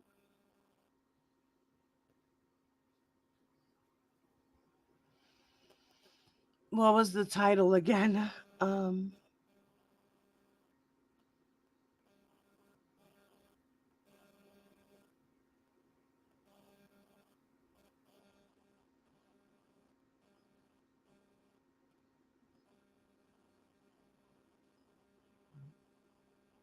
Oh, there's two things actually I want to speak about.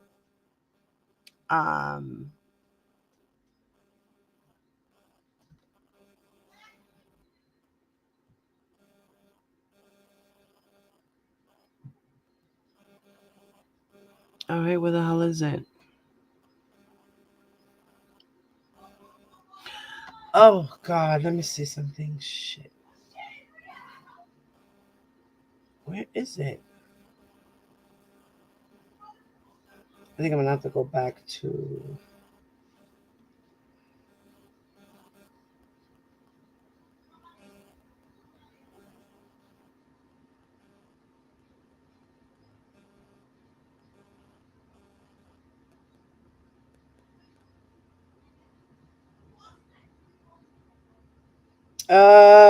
Give me a second, guys. I'm trying to find the information.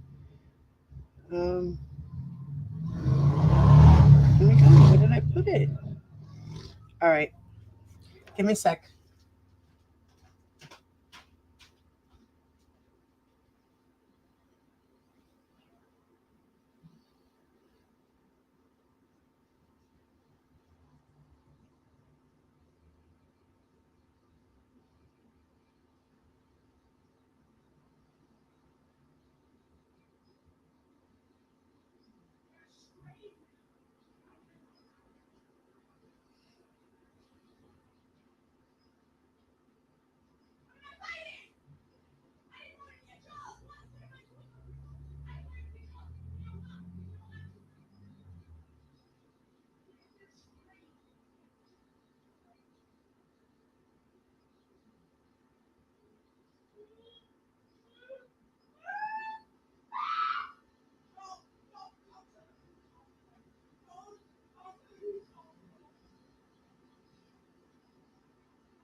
Okay, guys.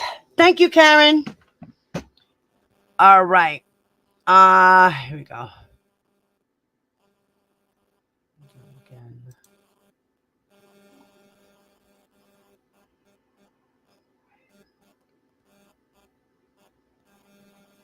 Okay, here we go. All right. I found it. Okay, let's do this now.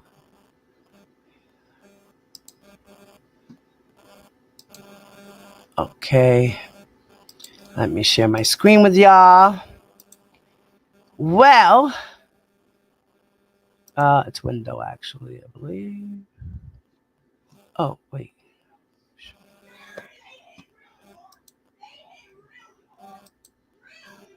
Okay, here we go. All right. All right. Well, do I sound okay again or wait, let me make sure I'm not muted. Okay. All right. All right, guys. So,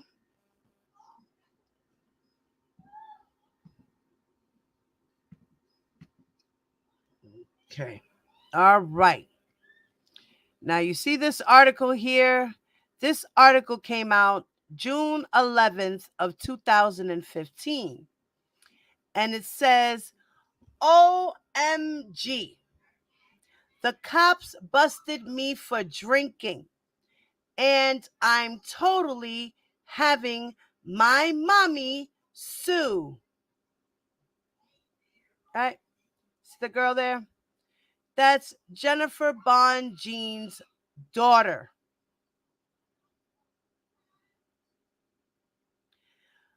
The little girl's name, her daughter's name is Winifred Bonjean Alpart. She starred in the feminist play Slut. Okay? And in this article, it says that even rich kids are declaring war on the NYPD now. Upper crust 18-year-old Winifred Bonjean Alpart is suing the city for $2 million because cops busted her for having a fake ID and booze at a friend's Harlem house party last summer. The snobby teen's wealthy mom just so happens to be rabble-rousing defense attorney Jennifer Bonjean. And as quick as you can say trial lawyer, she filed a wrongful arrest case against the city on her Wise Apple kids' behalf. It's clear where young Bonjean Alpart gets her feelings about cops. Her mom sports a not guilty tattoo and boasts on her law firm's website. We aggressively pursue justice for victims of police misconduct. She got a tattoo. Bonjean got a tattoo that says not guilty. And when that victim is her own daughter, Bonjean seems to really become a legal pit bull, claiming her kids suffered physical and emotional injuries in the arrest. The minor noise complaint call last summer turned into a cop drama when Bonjean Alapart, who attends the $38,000 a year Packer Colgate School, threw her entitled weight around, telling friends, "You don't have to give him your ID," the court papers said.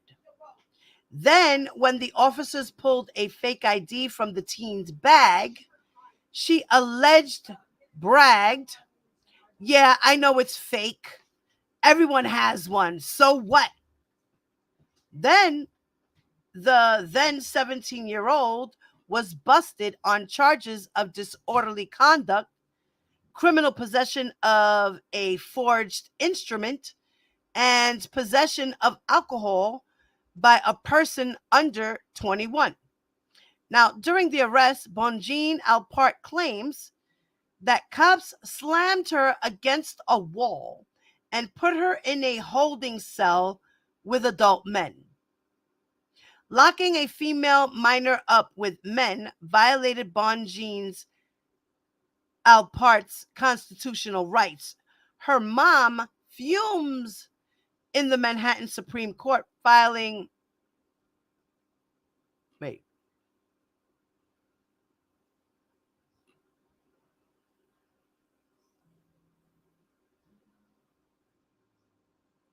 Okay, sorry.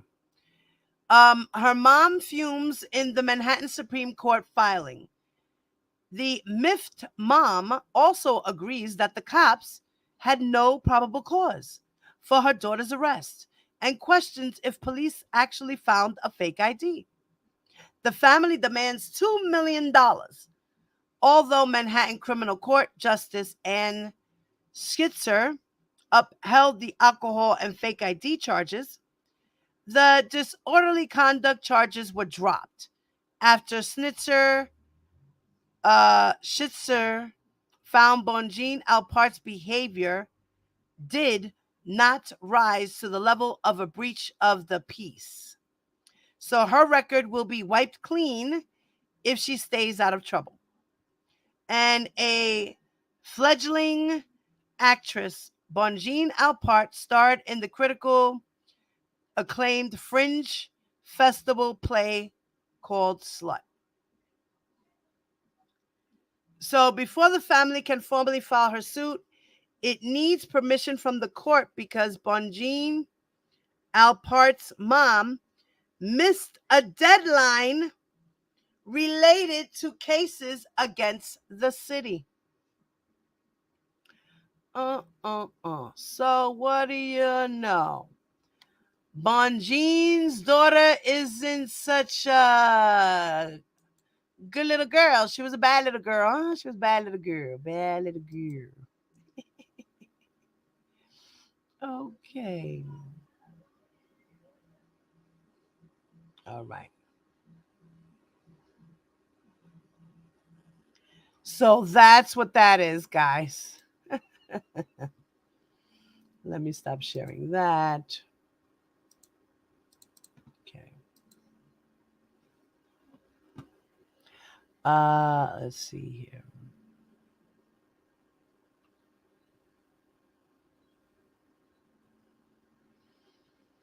Where was, okay, let me see. Oh, here we go. I think this is her here.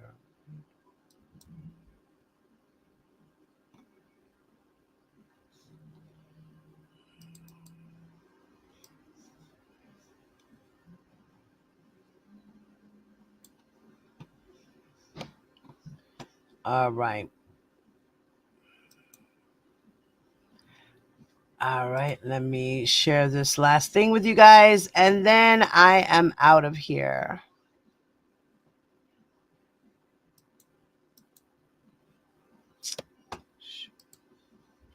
Here we go.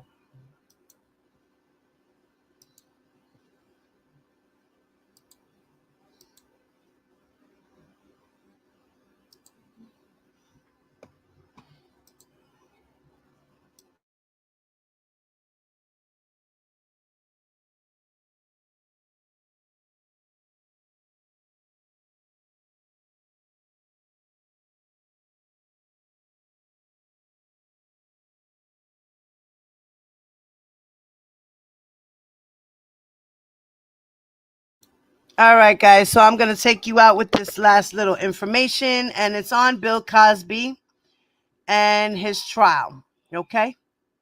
Let me go on mute.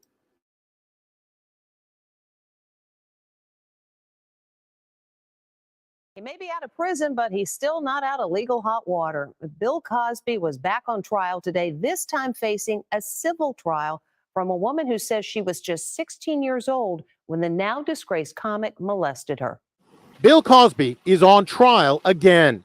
Jury selection got underway today in the last remaining civil suit against the once beloved, now disgraced comedian.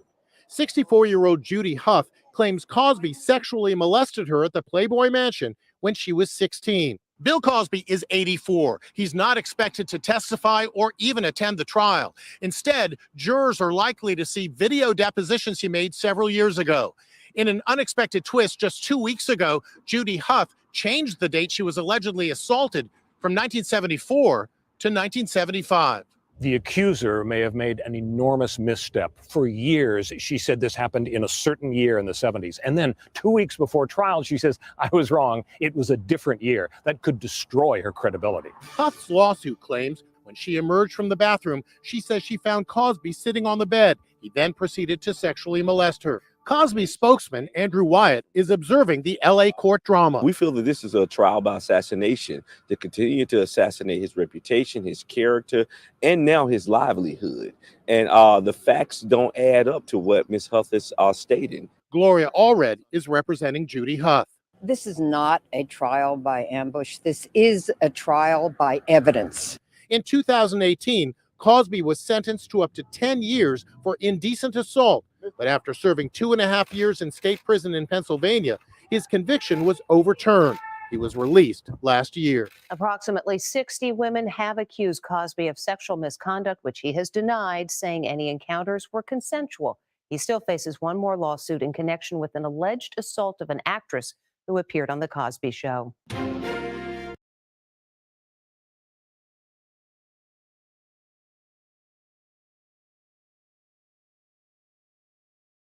Thank you, Karen, for pinning that up there, for putting that up there, Mama. That's the article, guys. So if you guys want to look at it, check it out, investigate it more, you can. I just wanted to throw that out there. Yes. My girl Karen threw that shit on my lap. I was like, what? Oh, snap. Woohoo. So, guys, thank you so much for stopping by. I love y'all. Yeah. Oh, yeah. Bill definitely is. Period. Point blank. Poo. And thank you guys for your donations today so I can get that new microphone of mine. Yes, I will be going to Amazon right after this. So in a couple of days, you guys, I will have a new microphone. All right. So, guys, y'all already know. For those who are in here, please do me a favor. Make sure you hit that like button. Thank you. For those who are watching the replay, please leave your comments in the comments section of the video. And if you're not subscribed to my channel, please subscribe to the channel. And if you're not a member of the Badass Divas Club, please join for $1.99 a month. You get cute little perks. You get to put these emojis in the chat. Those who are members, please put these emojis and show examples to those. And I also do exclusive content, private sessions, and things of that nature over there exclusively for members only.